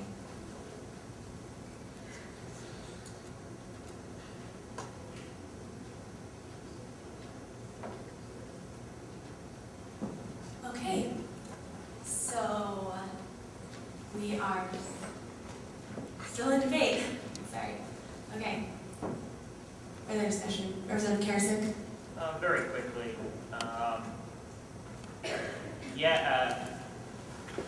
As chairman of ID, the Constitution and the bylaws are the most important documents, obviously, to me. They're documents that I deal with every day, that I've now come to deal with as I've taken over this position. But there's a reason in those bylaws that the representative is not removed outright, that representative stands before this assembly. And I believe that reason to be that this assembly has the right to examine the merits or demerits of their attendance and how they have presented themselves, and the apathy or the drive that they have shown. And yes, it is two absences in the assembly, but then they come before us. And that is the task that we are charged with tonight, is to examine all of that and weigh whether Hubert should remain as a part of this organization or not. Further discussion. Representative Miller. 2 things. First of all, just in terms of how things have been handled in terms of procedure, Secretary Fiskus did contact Representative Hines seeking excuses for meetings, and unless I'm misinformed, she did not receive a response, and that came up week after week after week, and steering committee on Sunday evenings, which I think is a waste of our time on Sunday evenings as we continue to deal with this issue. In addition, we're not talking about just 2 absences, we're talking about multiple absences of committee meetings and general assembly meetings, and I'm not making a character judgment on those guys. I don't know him well, I haven't really got a chance to. I just, the culture, I don't think it's healthy for us to breed a culture of not fulfilling your duties as a representative, because are we really serving the students by, I mean, we're this far into the year, we started last year, we continue this year. Do we have time to play this much catch up? Representative Knock. Speaking to the spirit of the bylaws, the part of the Constitution where it talks about expulsion doesn't provide requirements for expulsion, but rather a means through which this assembly can expel people. I said to say that just because a person misses meetings, and I'm not defending anybody, I'm just like elaborating on the spirit of the Constitution.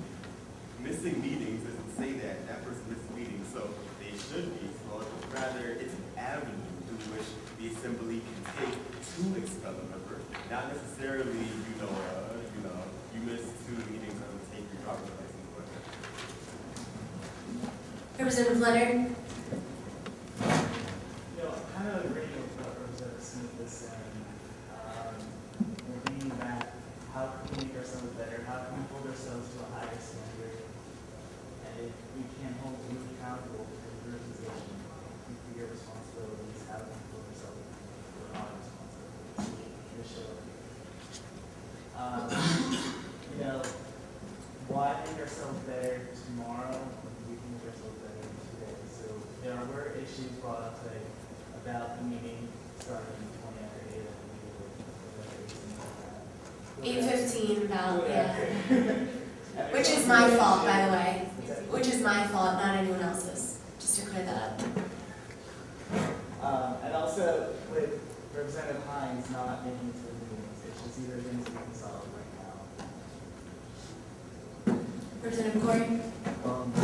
Just for the record, Representative Hines stated that he had been to every committee meeting, and I was present at the meeting on Thursday, and I was there for the duration of the meeting. He was not.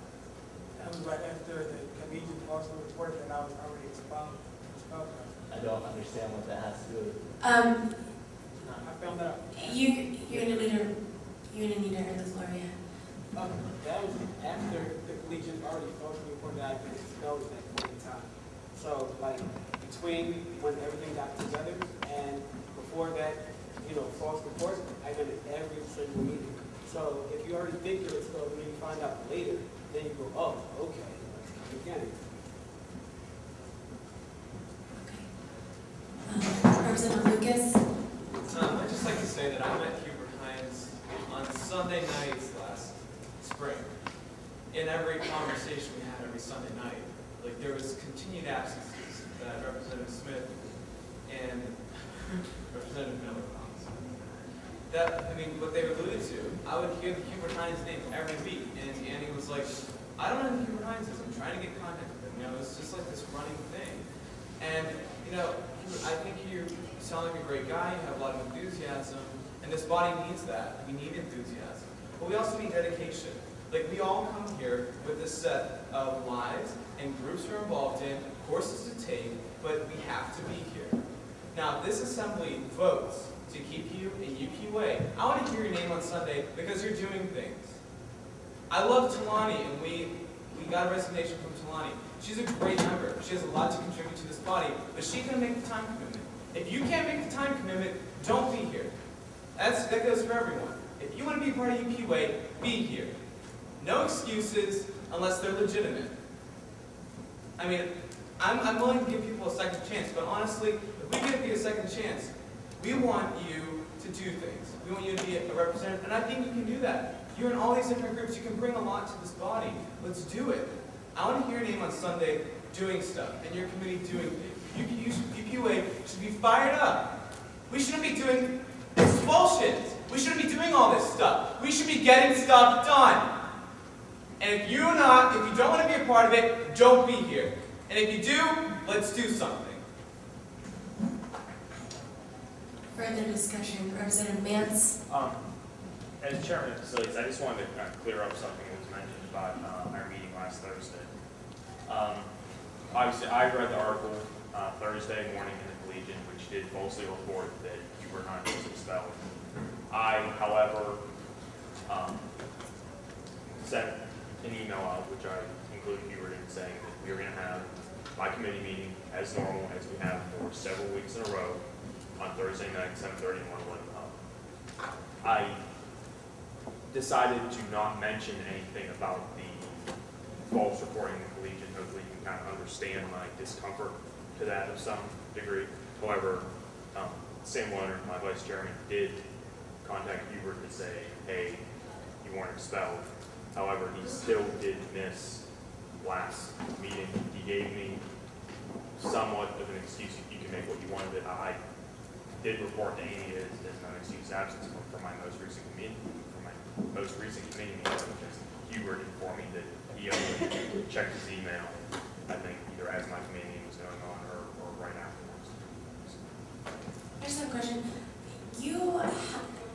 There's been a lot of testimony to emails being sent out to you about specific committee requirements, meetings, what have you, and Ralph sending out assembly meeting requirements. You've received all those, right? Do you know what's going on? You know that these meetings are taking place, right? Okay. Representative Carrison? May I ask you a question to Hubert? Sure. Did you receive the email from Sam Lohner? And if so, when did you receive it informing you that the Collegian falsely reported the report? I think it came up around 7:30. I didn't check my email until so I didn't get on the computer until 11:30. Okay. Representative Leonard? Talking about the false reporting in the Collegian, when I first saw that Thursday morning, I did immediately email our director, media director Adam, and he said it was very care that he would be emailing you as well as and I'm aware that was taken care of as well. So Representative Hine should receive multiple emails about What's that? I didn't get all those emails. What I'm kind of confused about is that the Legion called my cell phone to tell me about it, but I'm hearing that people email things where, you'll be taken care of, but none of that ever came to me. I got one email later on from, he did email me later on telling me that was false, but I still logged in time.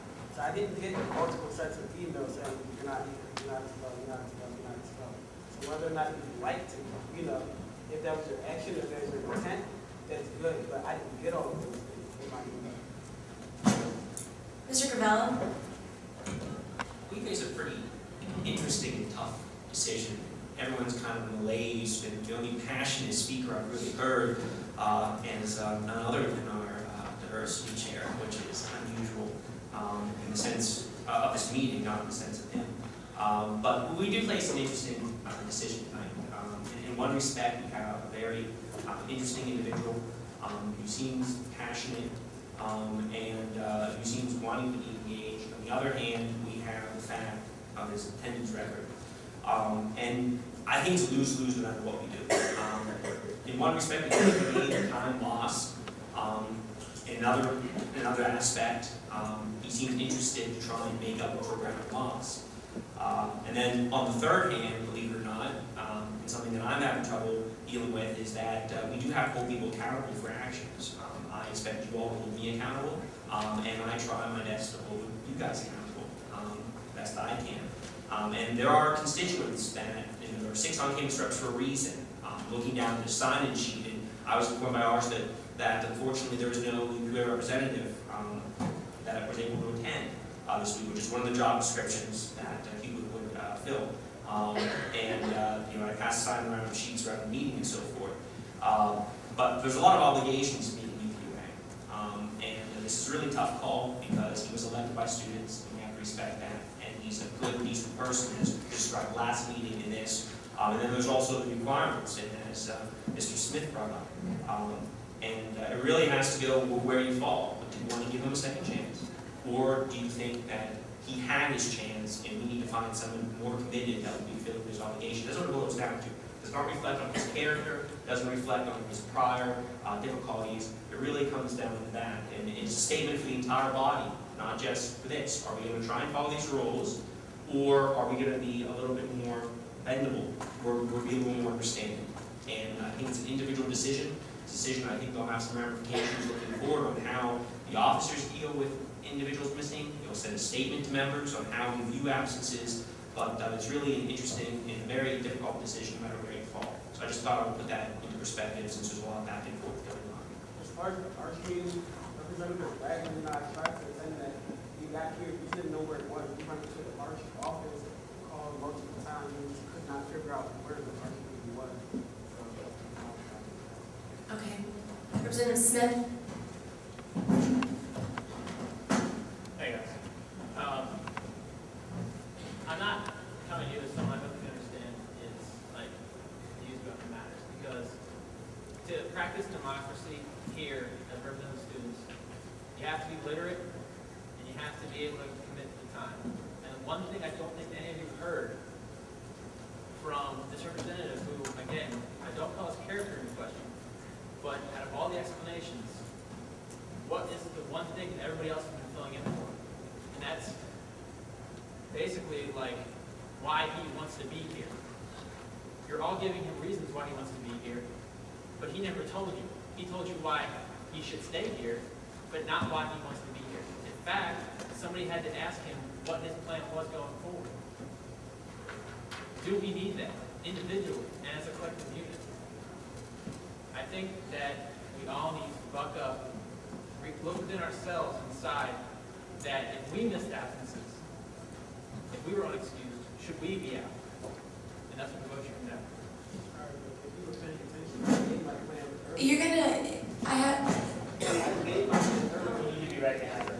you need to be recognized to speak. Okay. Representative Hines. Earlier, I gave my plan to go forward. I wasn't able to do it last week because I had an event, and he asked me to reiterate my plan. I'm sorry, I'm pretty sure we went around the room, everyone gave their chance to go forward. So I'm wondering why you have to think about that.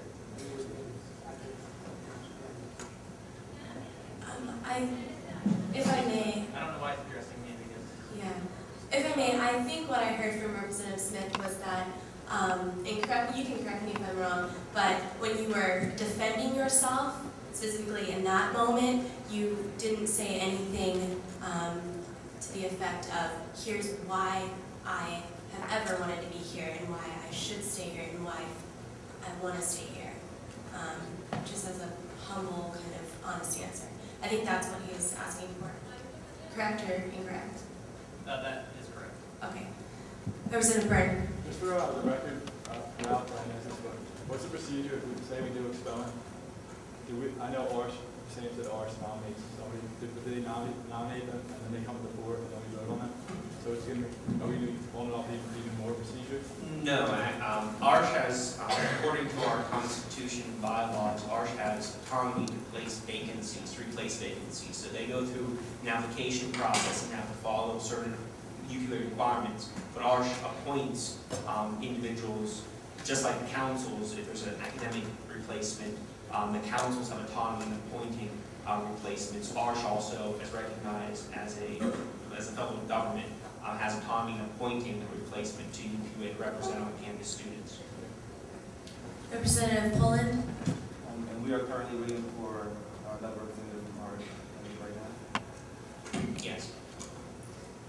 Representative Byrne.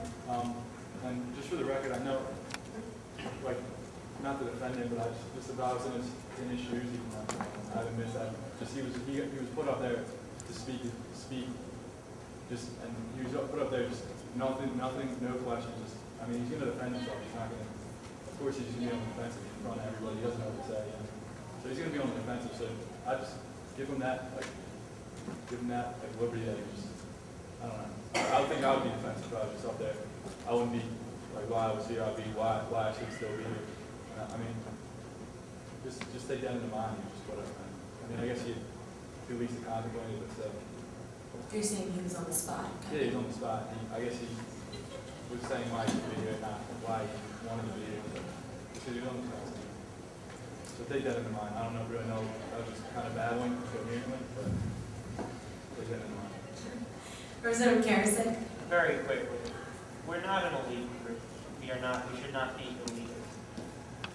We are here because we have a civic duty. However, our meetings are open and anyone can be a part of this organization. I feel that too often we will sit here and think that we are somehow better than the rest of everyone else because we somehow hold some sort of position at this university.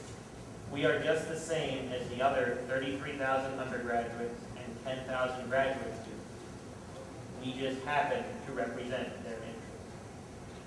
So with that in mind,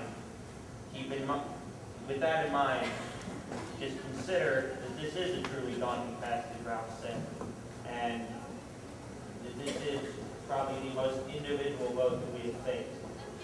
And that it'll move forward. Representative Kunkel? There's second? Objection? Representative Leonard? Again, to kind of go back to what Representative Smith was saying, he was talking about absences and what we were thinking about if we were in his, behind shoes. I think it goes even further than that. It's not just about you being here in person, it's about you being active, actually taking part in the PUA and actually being active in representing your constituents, which on this case is the on-campus residents. I think it's also a part of you taking part in initiatives through PUA and with others in PUA. And I guess a better question that we should have been asking you when you were up here presenting is, what are you doing? What are you bringing towards PUA? You know, what are your better goals in the future besides what is your PUA? So I think it's just a question that we need to focus on when we are voting is what, based on our knowledge of Representative Hines, can he bring to make PUA better and to make this government, and our representation of the students better than what it is right now. Were there other objections? Okay.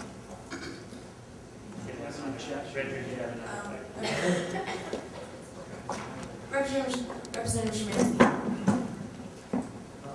Well, the fact of the matter is, Andrew, you're right. We are not better than any other student, but, all right, we were elected. This is our job.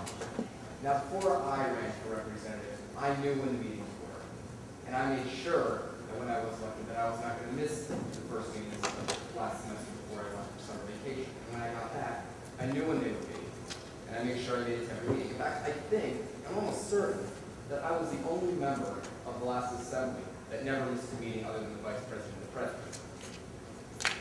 So basically what I'm saying is, we do have to be held responsible for missing meetings. We do.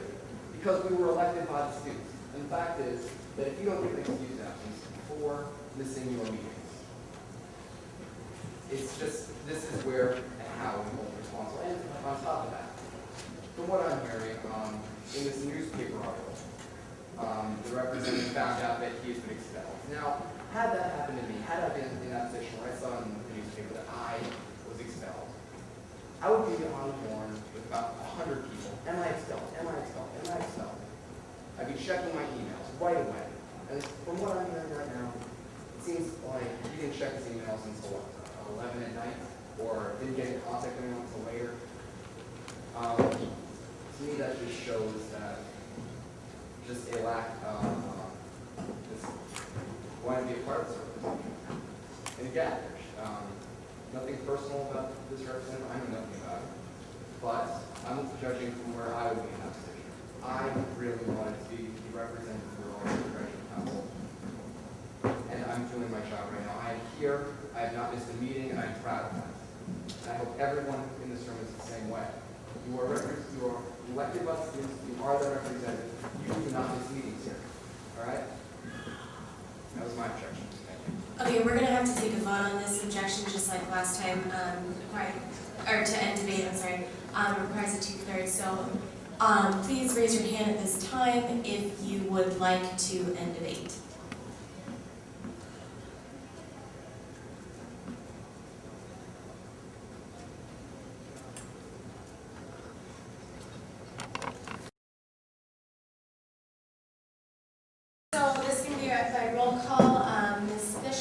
going to read names as usual. Please. Point of order. Yeah. Yes. Representative Loner. Are we, if we vote yay, is that to keep? Okay, yeah. So if you say yes, that means he is removed. If you say no, that means he is not removed and he remains in assembly. Clear? Yes? Removal? No? Stay. Point of order, so it's 2/3. Representative Byrne? Sorry, point of order. Yeah. So it's 2/3 to expel. 3/4. 3/4. And that would require 21 votes. No. Okay? All right, roll call. William Barr, No. Jim Byrne, No. Ralph Bella, Yes. Sarah Donnenberg, sorry, Hillary Gupta, Nicholas Heim,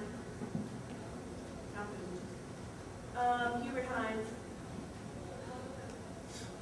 No. Andrew Harrison, No. John King, No. Peter Coring, Yes. Caitlin Kunkel, No. Sean Leonard, Yes. Sam Loder, Yes. Benjamin Lumber, Yes. Stephen Lucas, No. Nick Mann, Yes. Sean Malloy, sorry, he's not here, Samantha Miller, yes, Christopher Morel, Was here, he is not now. Christopher Knock, Stay. Melissa Ockelberg, yes, Ryan Coleman, Kelly Potter, Megan Quinn, Christian Ragland, Matt Sherrill, not a believer.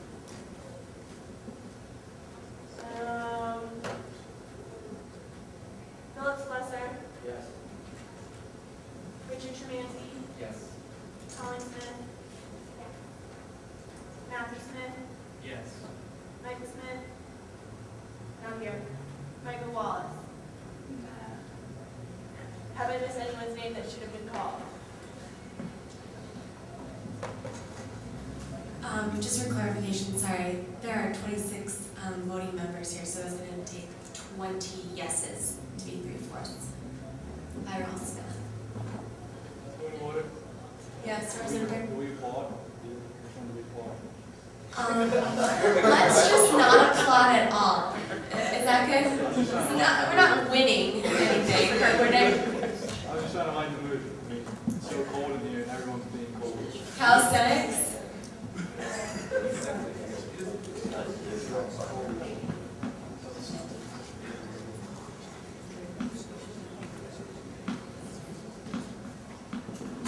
Okay,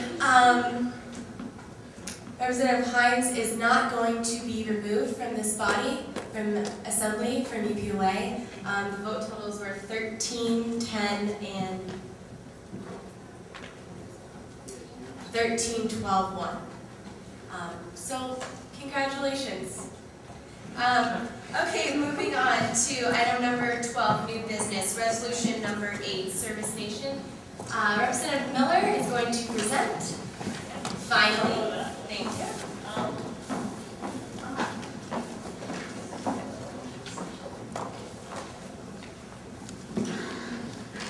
First of all, thanks to Peter Corey for letting me use the computer. My math is not technology. Basically, what this is PowerPoint from Be the Change, who is one of the conveners of Service Nation. I got it back in August, so the summit has happened. It doesn't have anything but a true map, but it'll give you a pretty good overview of what the Service Nation program is.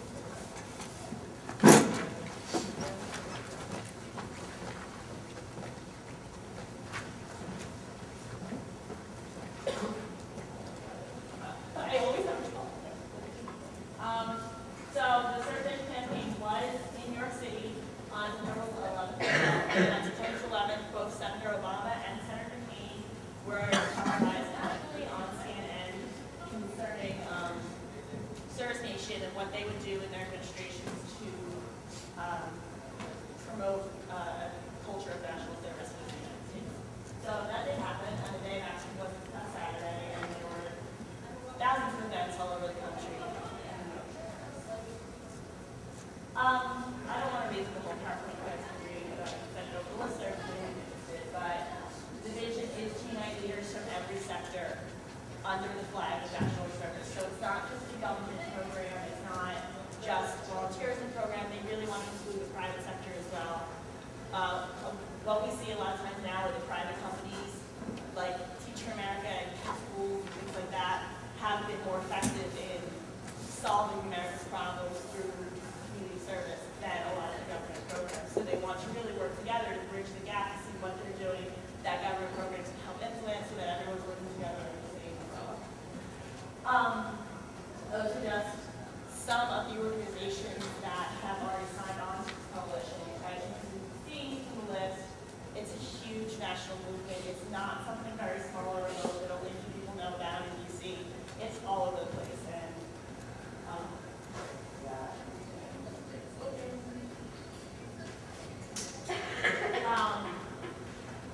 line ad, you read September 2007, Time Magazine. The editor-in-chief, Rick Stengel, Time Magazine, is actually a huge proponent of national service. He wants to make it compulsory for every American. Service Nation did not go that far, just to put that out there. But he also ran another cover story the week after September 11th and 12th, so I guess the week of the 15th. Another cover story about the summit. He was very involved in planning it. Some of the overarching goals. Those are some quotes from the two presidential candidates on national service. What I would definitely encourage you to do is, if you see 2007, there's footage on servicenation.org, and I'm sure you can find it on CNN.com as well from the actual summit. It was really interesting. I thought those candidates did a really great job. They were really charismatic, kind of funny actually. So it's fun footage to watch. From the summit. They did in fact release both breakthrough and inspirational visions at the summit, as is on PowerPoint. And that is in the Declaration of Service that all of you guys have in front of you. Sorry, the copies are kind of dark, but the same wording is actually in the legislation. It's not as pretty, so it's pretty clear what we ask EPUA to endorse, and also on the flip side of that, what we ask the administration to not only endorse, but then act on it. For your information, just a few of the leaders who have signed on to this as of August 1. As of today, some of the bigger names you might recognize: Carolyn Kennedy, Alden Powell, Rick Stengel, Mayor Michael Myers from Philadelphia, Senator Kenneth Wofford, who's the former Pennsylvania senator, Martin Luther King III, some of the big ones, right? Two guys who introduced their bipartisan legislation at the summit, and what they'd like to see happen is within the first 90 days of the new administration, regardless of who wins, they're going to introduce this in Congress, and they're hoping to have it signed and passed as an action very quickly after the inauguration. Generate media coverage. Website. They are, in fact, launching the 12-month National Grassroots Campaign, and that's what started on Saturday, September 27th, with their first day of service. I didn't put this together. Putting up that. So, that's the website where you can register for the day of election. We tried that, and we did enough people to register voters, which is why we're doing it this week, so maybe I'll register it next week. And, okay. So, enough of this. Real quick, let me just finish introducing this legislation. Like I said, it's twofold. The first is for the EPUA, ask the student voice FNC to endorse the Declaration of Service. Please read it so you know what we're signing on to, but I promise it's nothing but positive statements. And then, even more importantly, to get the administration to sign on. There are a lot of very prestigious universities, and I've listed them in the legislation, including Duke and Tufts, University of Pennsylvania, who already have programs in place, who've already made commitments to Service Nation to create programs for their students where if they commit to serving 2 or 3 years in the public sector, they get loan payback or graduate scholarships to then continue their degrees afterwards. It's not just beneficial in terms of community service, it's also beneficial to the students who have an opportunity to plug into those programs and who might not otherwise be able to participate in career paths that they wanted to because they simply wouldn't make the money to pay back their loans otherwise. So it really is a mutually beneficial thing for us to sign on to, and I ask you to consider that when collecting the bill. Any questions? Point of information. Representative Garrison? Peggy apologizes. For some reason, the heat is not working in this and only this room in the hub because if you go out to hall, it's quite nice and toasty. So they're very sorry, but that's actually not working. Yeah. Questions for Representative Miller? Representative Lohner? In endorsing this, both from UQA and potentially from the administration, if we pass this, does the endorsement cover community service, or does it cover the government program more? All it covers is what's explicitly stated in the legislation. It's not an actual commitment that, oh, hey, as a college, we're going to do 1 million hours of community service. That's not at all what it's saying. It's really more supporting the principles of the program and supporting the fact that we really want to take the quantum leap in national service within the first 90 days of the next administration. So it's not any specific commitment on the part of any individual. Other questions? Okay, Representative Lucas? Representative Miller, why don't you go to this UQA? Well, I actually came across it this summer. I was working for a company called Civic Enterprises, which is actually another co-convener with Be the Change on this project. And I got to do a lot of the planning work and just was able to get very involved in it and decided it was an opportunity that we as a student government could really embrace, and it could be really positive, not only for the nation as a whole, but for us as students here on this campus. And if you'll notice the list of colleges and universities that have programs, none of them are big public universities. So it would really be a chance for Penn State to kind of make a splash and get their name out there on a national level. Other questions? Okay, thank you. So we're going to move into discussion on resolution number 8, and we're going to treat Representative Miller's presentation as kind of an initial pro on this. So discussion.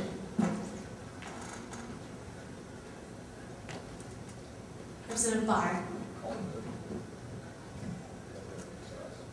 What? She's making a motion. Oh, okay, is there a second? Any objections? Any objections to end debate? Is that what you just said? I couldn't We hear. made a motion. Okay, no objections to end debate. Okay, so we're gonna vote on resolution number 8 by roll call. Representative Lucas. If we were in discussion, Oh, I'm sorry. what's your objection? It's just a point of order, like, we were in discussion, we have to end discussion. Yeah, that was the motion. No one wanted to say anything, and Representative pointed that out and asked for We were in the debate, which is the same discussion. It's debate and discussion on what I said. synonymous. I'm sorry, I just can't hear you. Yeah, I said I'm just going to say anything bad about it. Okay, well, that's fine. So there are no objections. Roll call on resolution number 8. William Barr. Yes. Jim Burns. Yes. Ralph Camello. Hillary Gupta. Yes.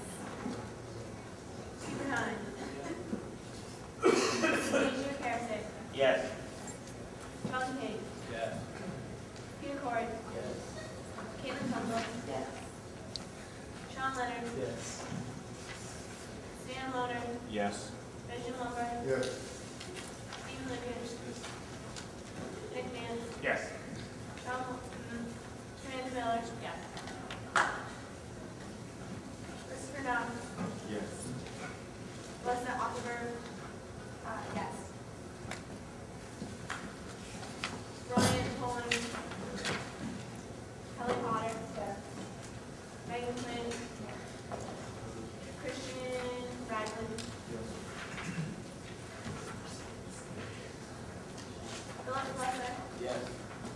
Richard Schmanzi, Yes.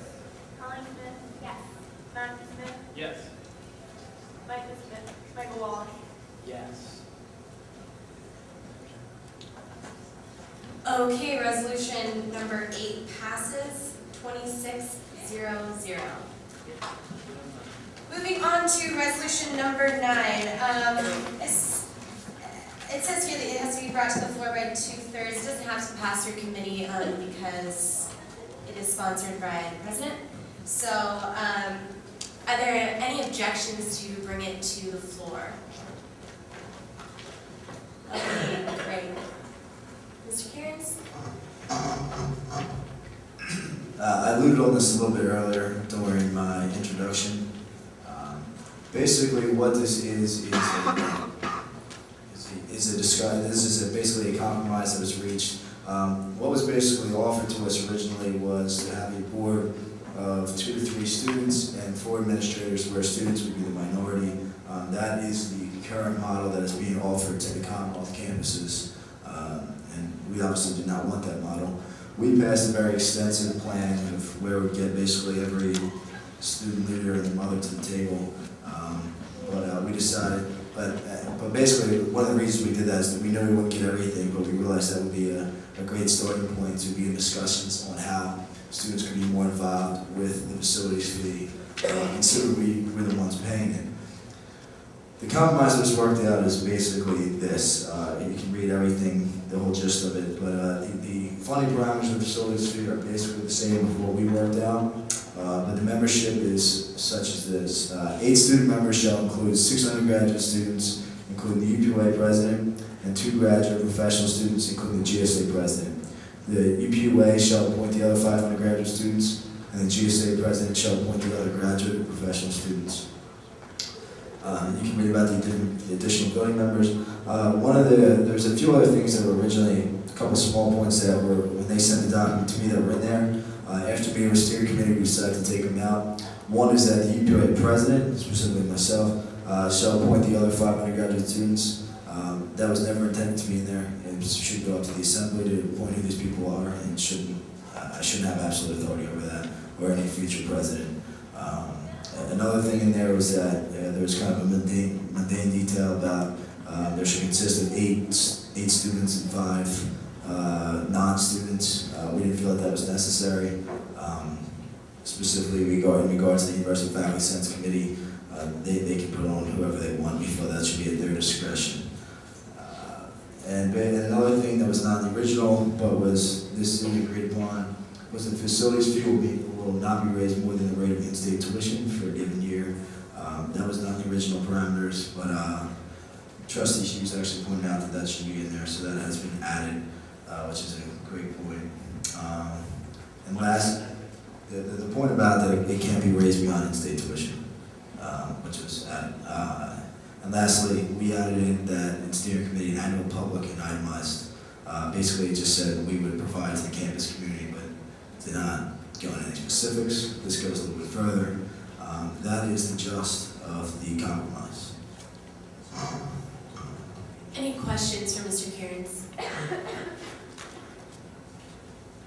Representative Mance? I'm sorry, I'm bringing this up in discussion rather than debate, but as facilities chair, what are your suggestions, Gavin, for when I go to make the rules for this committee? Because like right now, the only thing I just don't want it to be a regurgitation, just like the funding parameters of the facilities fee. Like what on top of this needs to be done to go forward with this? In your opinion. Yeah, it needs to be clearly defined in the process of how we go about picking our 5 students. Really that's the overarching accomplishment that can come from the facilities fee in regards to this, because really the parameters are all set up. If your committee feels that there's further parameters or less, that's something that can be brought up in the future. And Mance? And that's the 5 undergrads? Yes. Okay, thank you. Other questions? Representative Lombard? I'm not sure this would ever happen, but I was just a little unsure of why we set the limit at the can't go above tuition. Did you talk about any percentages less than that? Because Inflation? Well, that was the idea brought out, it seemed like, I mean, the idea of inflation, it could probably go beyond the rate of in-state tuition in the current market, but who knows? That is something that could be brought up. It was just kind of decided that in-state tuition would be a good model. If you feel it should be some other number, i.e. inflation, which is supposed to be for student activity fee, then that's, you can motion on there. I have no problems with that. Was there a letter? Just to go with why, I know you were explaining why institution, but I kind of feel we should fall apart this kind of situation with kids, which means the 1% probably. But I agree with you. I mean, I have no problems with making it lower than it can be if that's something that it can be brought up again. For the most part, if we pass this, the debate is over. But if if that's something that you feel needs to go over as an assembly, then that's fine. I think that's definitely a worthy cause to lead up. But I mean, there's something always to remember too is you might even want to put in more specific language because I know with the student activity fee, it's not supposed to raise beyond the rate of inflation, I believe. But it's up to the board at any time to go above that, so. Is it Harrison? Just for my clarification, is the board going to be consulted, or are they going to have full authority over the raising of the fee and when it's raised, how much it is raised? For the most part, they would have full authority, but as this university works, it's the ultimate authority is vested in the president and the trustees. So to the point where it gets to the president's desk, at that point, he... Would they have the same as SAFB has with activity? Yes. Thanks. President Burke? Just for the record, what role did David Sims have in the conversation? Was he just mediating, or was he one of the ones that was initiating the compromise? Is that? It was probably a combination of the two. I think initially what was wanted, at least from the understanding that I got, was basically they wanted us to accept the Commonwealth campus model, and he really didn't feel that in the past that this conversation would have even happened. He did kind of initiate the conversation to begin meeting on this, and sometimes administrators can interfere with certain projects you try and do, but I really thought in this situation that it was kind of necessary to bring us over to the table, just because if we're on one polar opposite, the administration is on another polar opposite, this is an issue that we could have spent the next few months really going over, and it's come to an end for the most part if it's passed tonight. And really another big thing was that the vice president for business and finance, I never have met with a business and finance person ever before on any type of meeting other than going over the budget. So it's not really something that they're usually, this is the best way to make money, and not really used in this conversation. And he kind of brought Al Horvath into the conversation. So I would say that he kind of provided mediation role to answer your question. Other questions? Okay. We can move into discussion on Resolution 9. Mr. Gravello. Excuse me, I think I'm fighting off the first stage of hypothermia. This one I'm sure. This resolution, I think, does a good job of bringing together what UPA's original stance was, and I guess from the administration's point of view, pretty much all of the conceptual ideas in terms of raising fees, what the fees should be used for, etc., that we embody. The administration, for the most part, was on board, but this resolution and the agreement that was negotiated here really does, to each and every point that we raised on our last piece of legislation, address. So I think in that way we completely won that battle. In terms of the composition of the advisory board, of course, we wanted all students with administrative advising. This shifted the model a little bit into more of a shared governance model, very similar to the SAFB, where you have a vast majority of students, actually a majority or close to a majority of just undergraduate students, and then a few administrators, including a faculty member. So you have 6 undergraduates, 5 total administrators or non-students, and then 2 graduate students. For the sake of shared governance, I think that's a step forward. It's something that I'm still hesitant, I'm not happy with, but I guess that's what happens in negotiation. kind of give and take a little bit. Overall, I think that what was negotiated by the president and the revisions that we're going to ask, so like I said, there are a few revisions in this document versus what was negotiated by Gavin, I think really addresses our major concerns, being as institution control, making sure those students on the board are representatives of the students capable of making these decisions, and does a good job. On a second note, Nick mentioned this in his report, but this is basically agreeing to what was negotiated with the administration.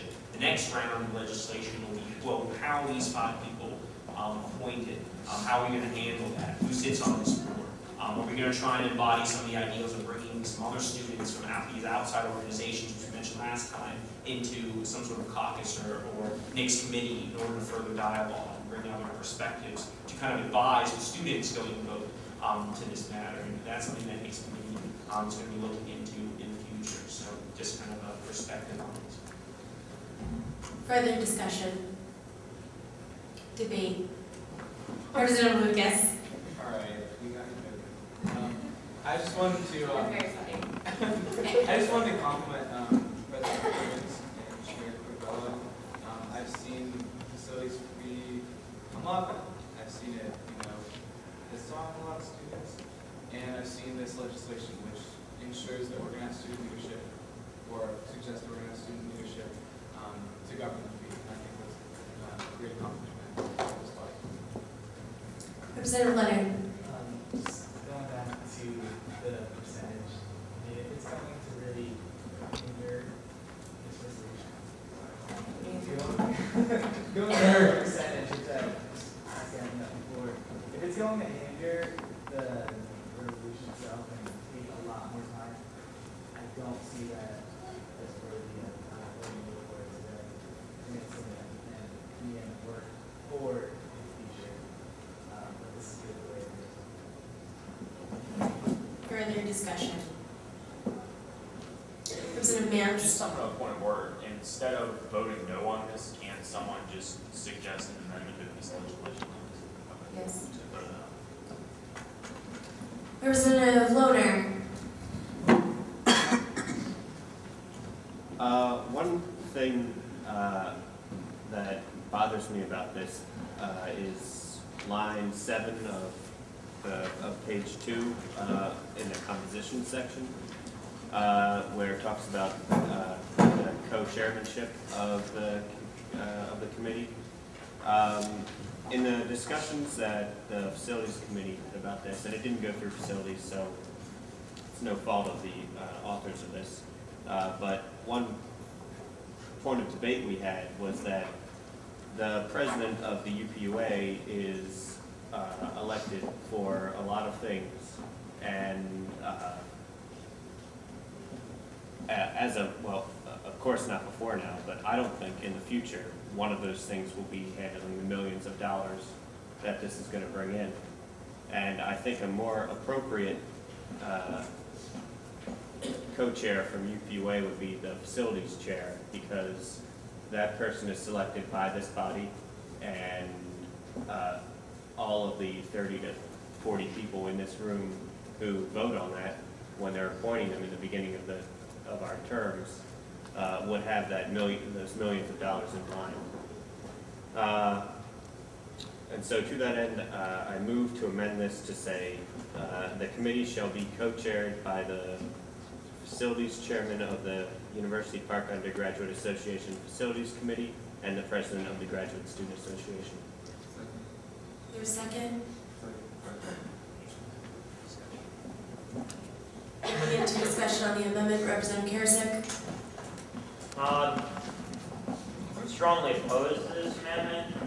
I love Nick Mance. Nick is one of my very good friends here at this university. However, Nick was only elected by the students living off campus because he's an off-campus representative. Nick was then appointed by us as the facilities chair. He was not elected into that position by the university undergraduate population. Yeah, no matter what you think of it, he is the leader of this organization. He was elected as the leader of this organization by popular vote of the students of this university. and all the duties associated therein fall under him. And therefore, I believe that the president and whoever that is to succeed Gavin should have that authority, being both the figurehead of this organization, since we're going to leave in, by this amendment, we're going to leave in GSA president, which doesn't really, you have one facilities chairman, you have one president of an organization. They don't really mesh. And so I think that this should, because it's such a big deal, and the SAFB is not chaired in the same way, which I think we prefer it is. It's a chance that we have to really come out with a stance on this, to put two organizations and their respective leaders at the helm of this fee, which is an opportunity that has been discussed and negotiated, which I think we should take advantage of. Representative Mance. In addition, I just want to say I agree with most of what Representative Carrick said, and I certainly respect the views of my facilities committee and other people who might think that the facilities committee chairman is an appropriate person to chair this. But one of the initial reasons I was concerned about having to chair this is because I just generally don't feel that I'll be familiar enough or could do a very good job with that. And I understand this is new to everyone, and certainly we will be new to Gavin. There will be somewhat of a learning curve there. But also, another argument that I think that I need to make is that the UPUA president has a good relationship with Vice President of Student Affairs, Damon Sims, also some of the other administrators you can see starting on line 13 to page 2. I personally they don't know who I am. I've never met Damon personally. I'm not really on a first-name basis with any administrator, so that's another reason that I think that it would be much more appropriate for the UPUA president chair. So I respectfully disagree with this. Okay. Further discussion on the amendment. Representative Lohner. Just to defend the amendment, I won't be upset if this amendment fails. This is a strong document otherwise, but the reason I feel that the facilities chairman is more adequate is because, first of all, the UPUA president has, as Gavin can testify to, he sits on numerous committees already. He sits on, as the facilities chairman, but the president sits on many committees and has many responsibilities. And this is, this I assume would be a large time commitment, and in addition to the rest of those. To answer another point that Representative Karasik brought up regarding that the facilities chairman isn't necessarily on par with the GSA president. The GSA president is elected by a much smaller group of students, the graduate students, because that's a smaller group of students and they campaign differently, very differently than presumably stuff that they would be elected for reasons including this millions of dollars. The University Park Undergraduate Association president is not, I don't think will be elected to handle this sort of responsibility. I believe that one of my fears, not to make a character judgment on past presidents, but towards the end of USG and the beginning of UPUA have had presidents that I don't think would have been adequate to handle this, and I think down the line it's better for the facilities chair because that person, even though they're elected from one constituency, is then appointed by every constituency's representatives and the facilities committee instead of the UPUA president who may or may not be elected based on handling this committee. Representative Knock. I could be wrong, but in my interpretation of the document, I think the spirit of line 7 on the second page of the document is merely a provision to allow for the representation of an elected undergraduate student in this body. I think that even though it says president, it's merely like just language, but the spirit is to allow an elected person to come. I think that in the future, if not qualified, then that person would have the common sense to defer this position to somebody else. So I don't think that we should really talk too much on language in this resolution, because the spirit is clearly just to provide elected undergraduate representation on this board. Representative Barr. I disagree. I don't think the spirit is to say that any of us should be on it. I feel like the spirit is to say that the president should be on it. And going back to what Sam said, that was our biggest thing, was in the facilities committee when we discussed this in the first place. That we're lucky right now that we have someone that seems like they'd be able to take care of this. But looking in the past, people that have been elected, everything like that, are we always going to have someone who's on par with that and is going to be able to take care of it? A lot of people have questions about, one thing we talked about was that it seems like there's no really way to know the person's going to be good at it, just because, as a student voting, you don't really talk to them, you don't really know them. Most way that students know who's running for president, the way that it seems like most people vote is basically who the collegian endorses. You go by the coverage in there of the coverage of the debate, because most people don't go to it, and who they endorse and who they write little blurbs about. Whereas in here, we get to meet the person. When electing the facilities chairman, they're going to come up, they're going to talk to us, we can ask them specifically why you'll be good at this, why we should hand over to you the power to control millions of dollars that is our money that we're giving the university. And I think that's a much better process to determine who's in charge of it, rather than, just basically because of the president, they should be in charge of it automatically. Representative Lucas. I would agree that this would bring a lot more responsibility to the office of the presidency. But with that in mind, maybe these elections would take a little more precedence and urgency in the student body, and it's communicated to the student body that you're representing someone who's going to control the facilities fee or be on that board. If students better understand UPUA and understand the role of student government at Penn State, maybe they'll take that into consideration.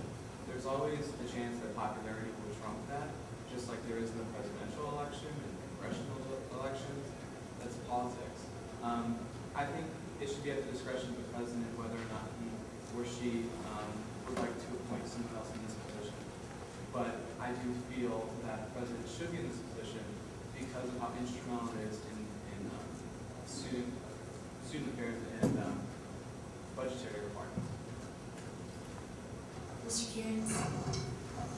Let me just go over the rationale behind this decision.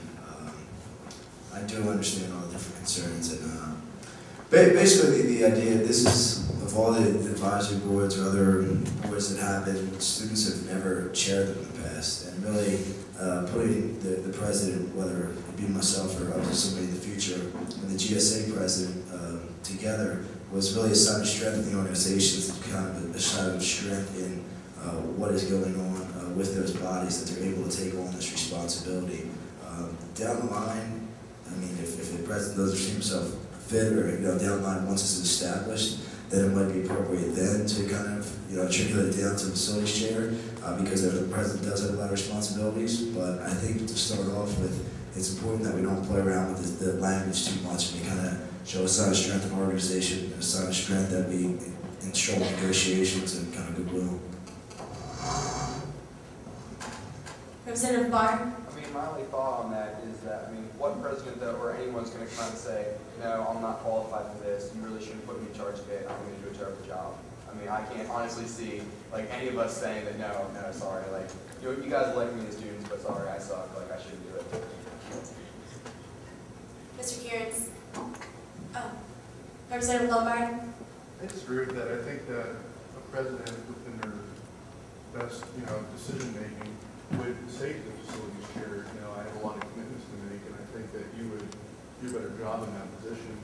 And I would expect that of them. So I disagree with them getting on their high horse and not wanting to get off it. Yeah, there's different personalities.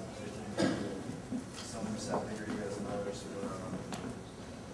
Basically, we're going to hear from you if they don't feel that we're doing a good job. We're going to hear from outside if they don't feel qualified. And I think the job of the president's really to listen to, simply listen to really the different chairs every Sunday when they meet, whatever they will meet, kind of hear what they feel. And if it's decided there that the facilities chair should do it, and you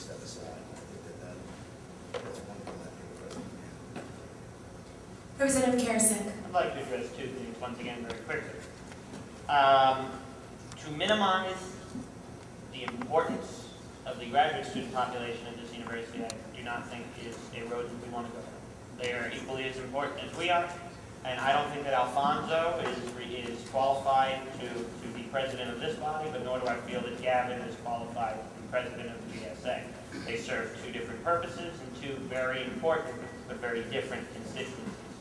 That being said, this university, whether you have 4,000 people voting or you have all 33,000 undergraduates voting, elect the president to fulfill a variety of important duties. If they make a mistake, if they did not vote for the right candidate, well, that's a shame, but the election occurred. And there are procedures of impeachment and things like that. However, this is a duty that is so vitally important that I think should only fall to the president of both organizations. And as Gavin said, yes, his plate is full, but he signed up for that. The president, he has a full-time job in this. The president, he has a million duties with this organization. Adding one more, although a big one, is something that he signed up for. And it does bring legitimacy to this organization to have both presidents of two organizations chairing a committee that deals with millions of dollars. Representative Szymanski. Motion to debate. Second. Any objections? Any debate on this amendment? Okay, well, we can vote on the amendment. Representative Lohner, do you want to clarify your amendment? No, if someone needs clarification. Does anyone need clarification? Okay. So it's going to require a majority. Representative Smith? Yeah, can you read the amendment? Yeah, so it was just. You want me to read it? It's line 7. Correct me, make sure, maybe I just simplified it, but it should read, the committee shall be co-chaired by the chair of the Facilities Committee of the University Department of Graduate Association and the president of the Graduate Student Association. So that's how line would read, is that correct? Representative Szymanski? Motion is just have all those in favor say aye, all those opposed say nay. No, we have to do a half vote. It has to be majority. So all those in favor of the amendment that was proposed by Representative Lohner, please raise your hand at this time. Can you clarify? This is in favor of the amendment, so change it. So the amendment, so you want facilities chairman of UPUA to co-chair the meeting, sorry, with the president of GSA.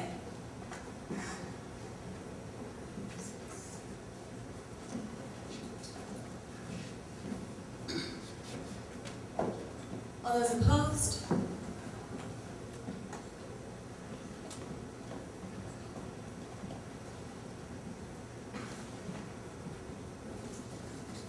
Abstentions?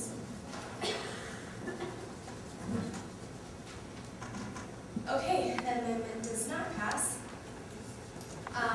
Moving on to discussion on the resolution itself. Representative Lombard. I was just wondering if the president could clarify again what he was saying about the inflationary rate.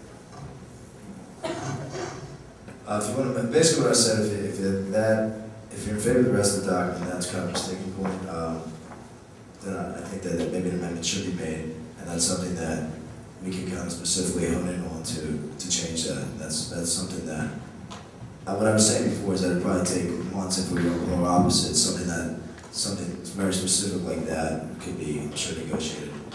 So, go amend as you see fit.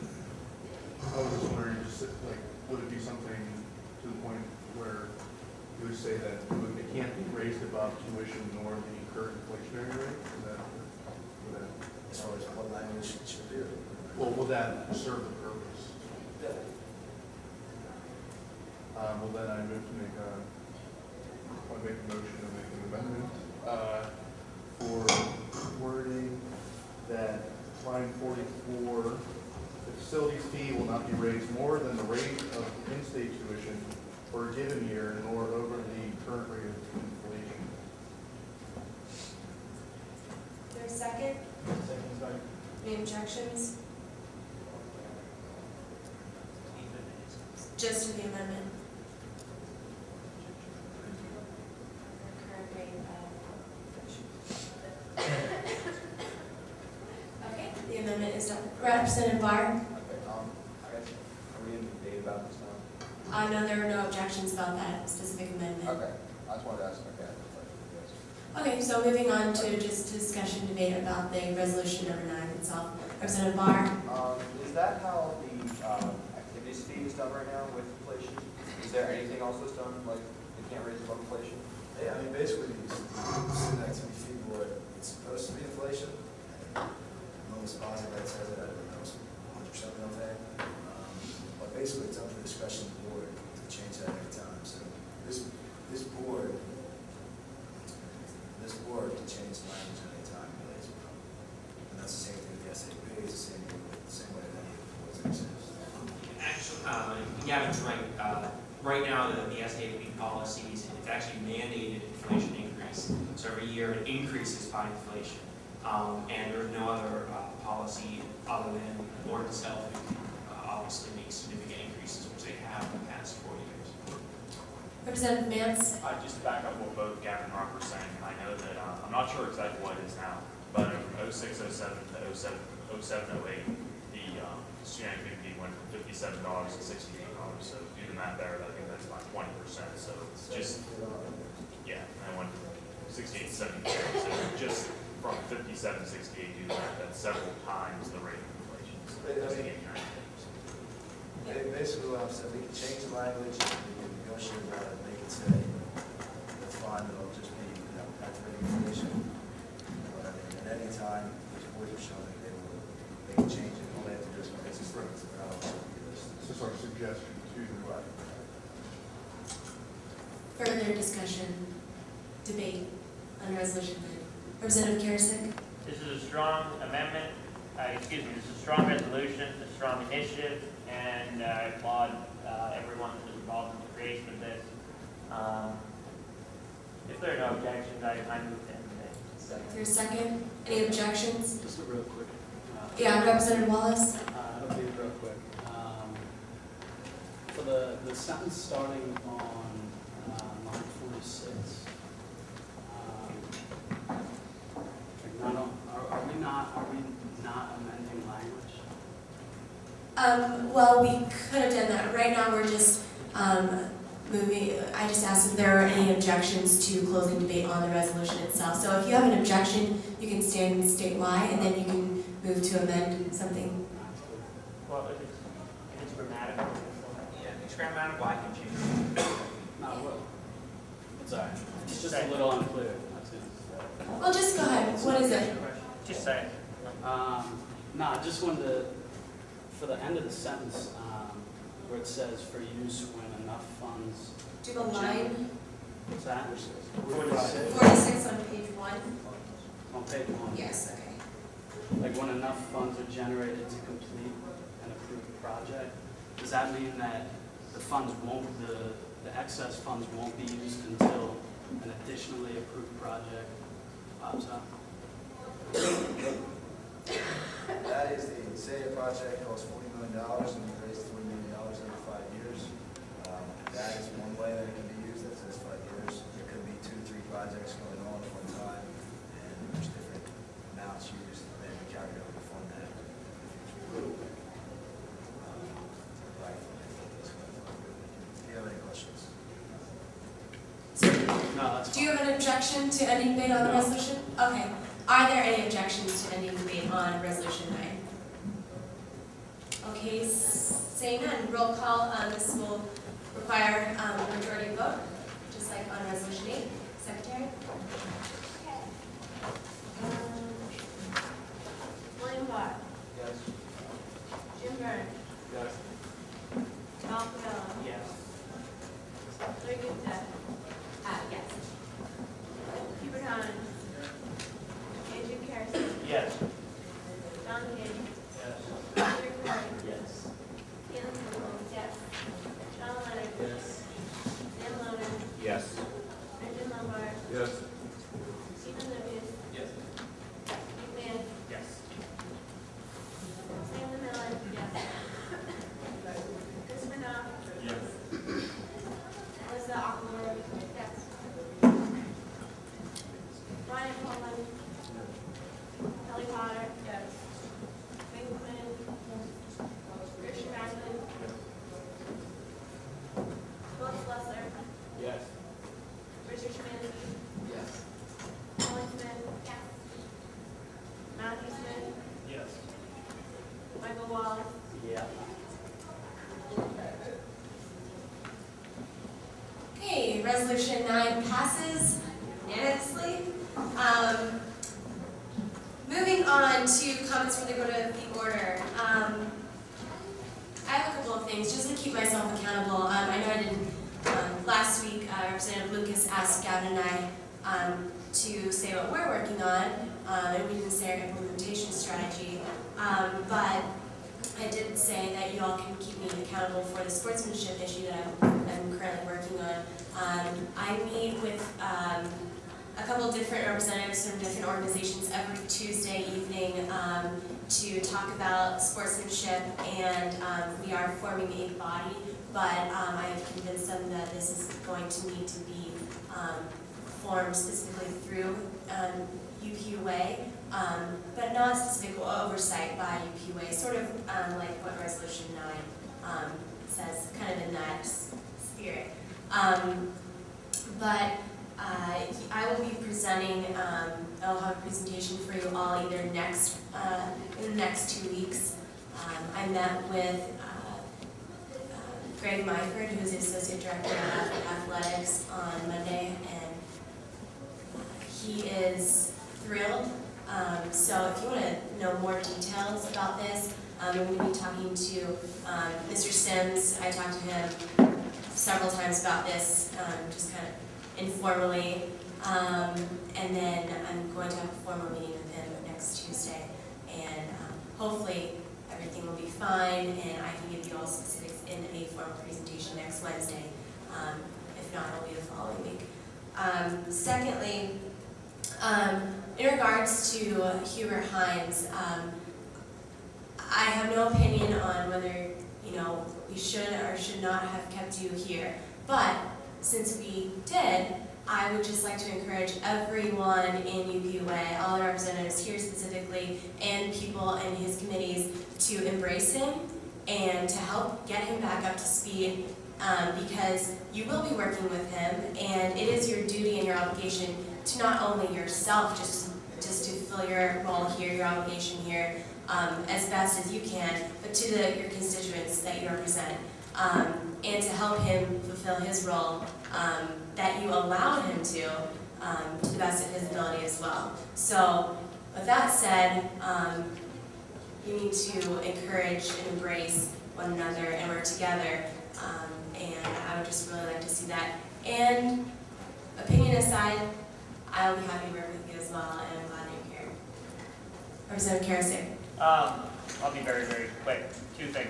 Number 1, building on last week, the spirit of UPUA is alive and well. This was a long and very cold but wonderful meeting that we accomplished a lot, and we're working together as a group of students who truly care about this university and about the achievements and what we can do for the student population. So I applaud each and every one of you for that. In addition, if any of you want to give up your Tuesday night, UPAC is accepting applications for positions. So I would perhaps encourage, if you want to have a say in those policies when they come before UPAC, be voting for them, and if you want to have a say in UPAC, applications could be picked up in 229. Be interested and have some more UPUA members on, to say the least. Representative Barr. Are we meeting here yet? No. No. Is it a regular meeting? Yes. Okay. Yes. There before we go. What? Make sure there's heat there before we go. Generally, it's expected that there's heat, but I will double check with the house staff. There's always one problem, whether it's mics or something like that, but I'll double check with house staff. Representative Leonard. All right, guys, just two quick things. Anyone who's interested in doing coffee, could speak for 2 minutes. I know it's late, but speak for 2 minutes right after this meeting. Again, if you are interested and can stay there for 2 minutes, come to the meeting tomorrow, 6:30 at 312 Hub, our UCLA office. It'll be a half hour long. 314, same 314 Hub, UCLA office. It'll be a half hour. Not too much for you this week, right? Mr. Bellman. Yes, can I see Nick, Steve, and on-campus representatives just up here after the meeting's done? Representative Lucas. I'm gonna ask the market committee meet up there very briefly after the meeting, and I'll share. Okay, Representative Pullen. I just want to encourage everyone to get excited for homecoming and to make sure you vote for Anthony Estes for homecoming king. Again, that's Anthony Estes homecoming king. Representative Knock. I have 4 quick things. I would like to congratulate you simply on passing the service nation legislation because that provides the executive an avenue to do things that we all think is a good thing. Also, I'd like to encourage people to go to the office and talk to people. The past week I've been to the office and was able to connect with a lot of people in the assembly that I would have not otherwise been able to connect with as we don't roam the same parts of the streets. But they would have, talk to people. I thought that was kind of cool. Also, I think that I've implored the executive to increase general campus awareness on issues like the facilities fee.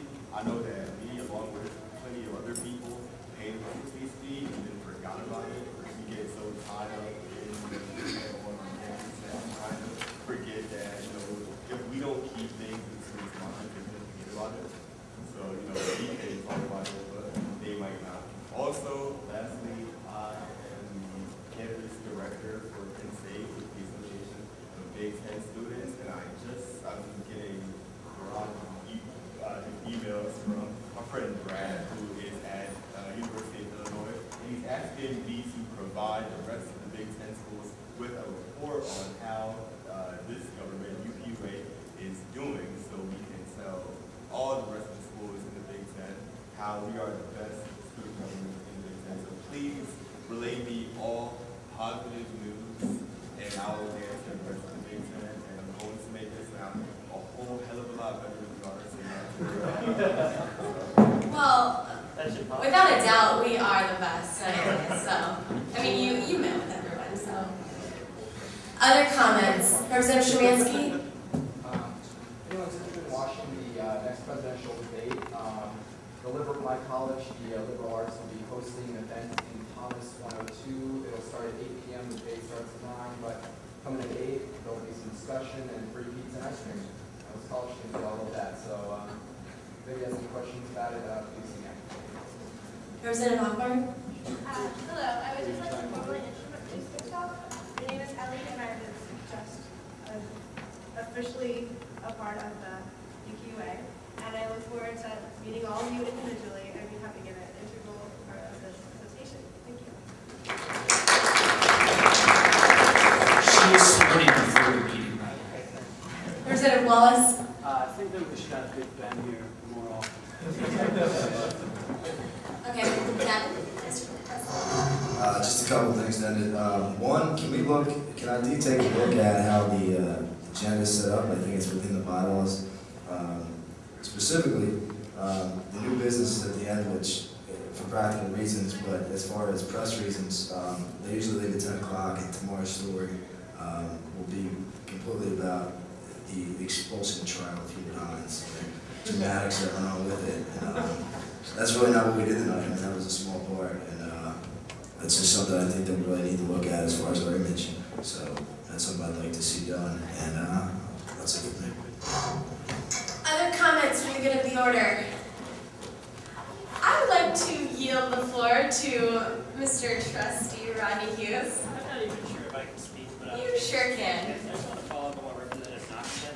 I think it's great to see the role that UPUA plays in shaping the facilities fee organization legislation.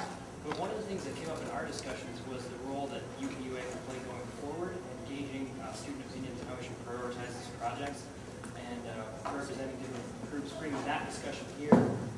Gavin, at the outset, will be able to participate in both sides of that. But I think just going forward as it's implemented, I think everybody should think about the strong role that UPUA still can play. Thank you. And again, you can talk to him afterwards. I know it's late though. Okay, any other comments? Okay, since Representative Pullen? Thank you guys for homecoming team though. Okay, I'm not sure that was for the good of this order, but I love Anthony, so that's fine. Okay, we have your vote totals from resolution 9 and no one left, so this meeting is adjourned.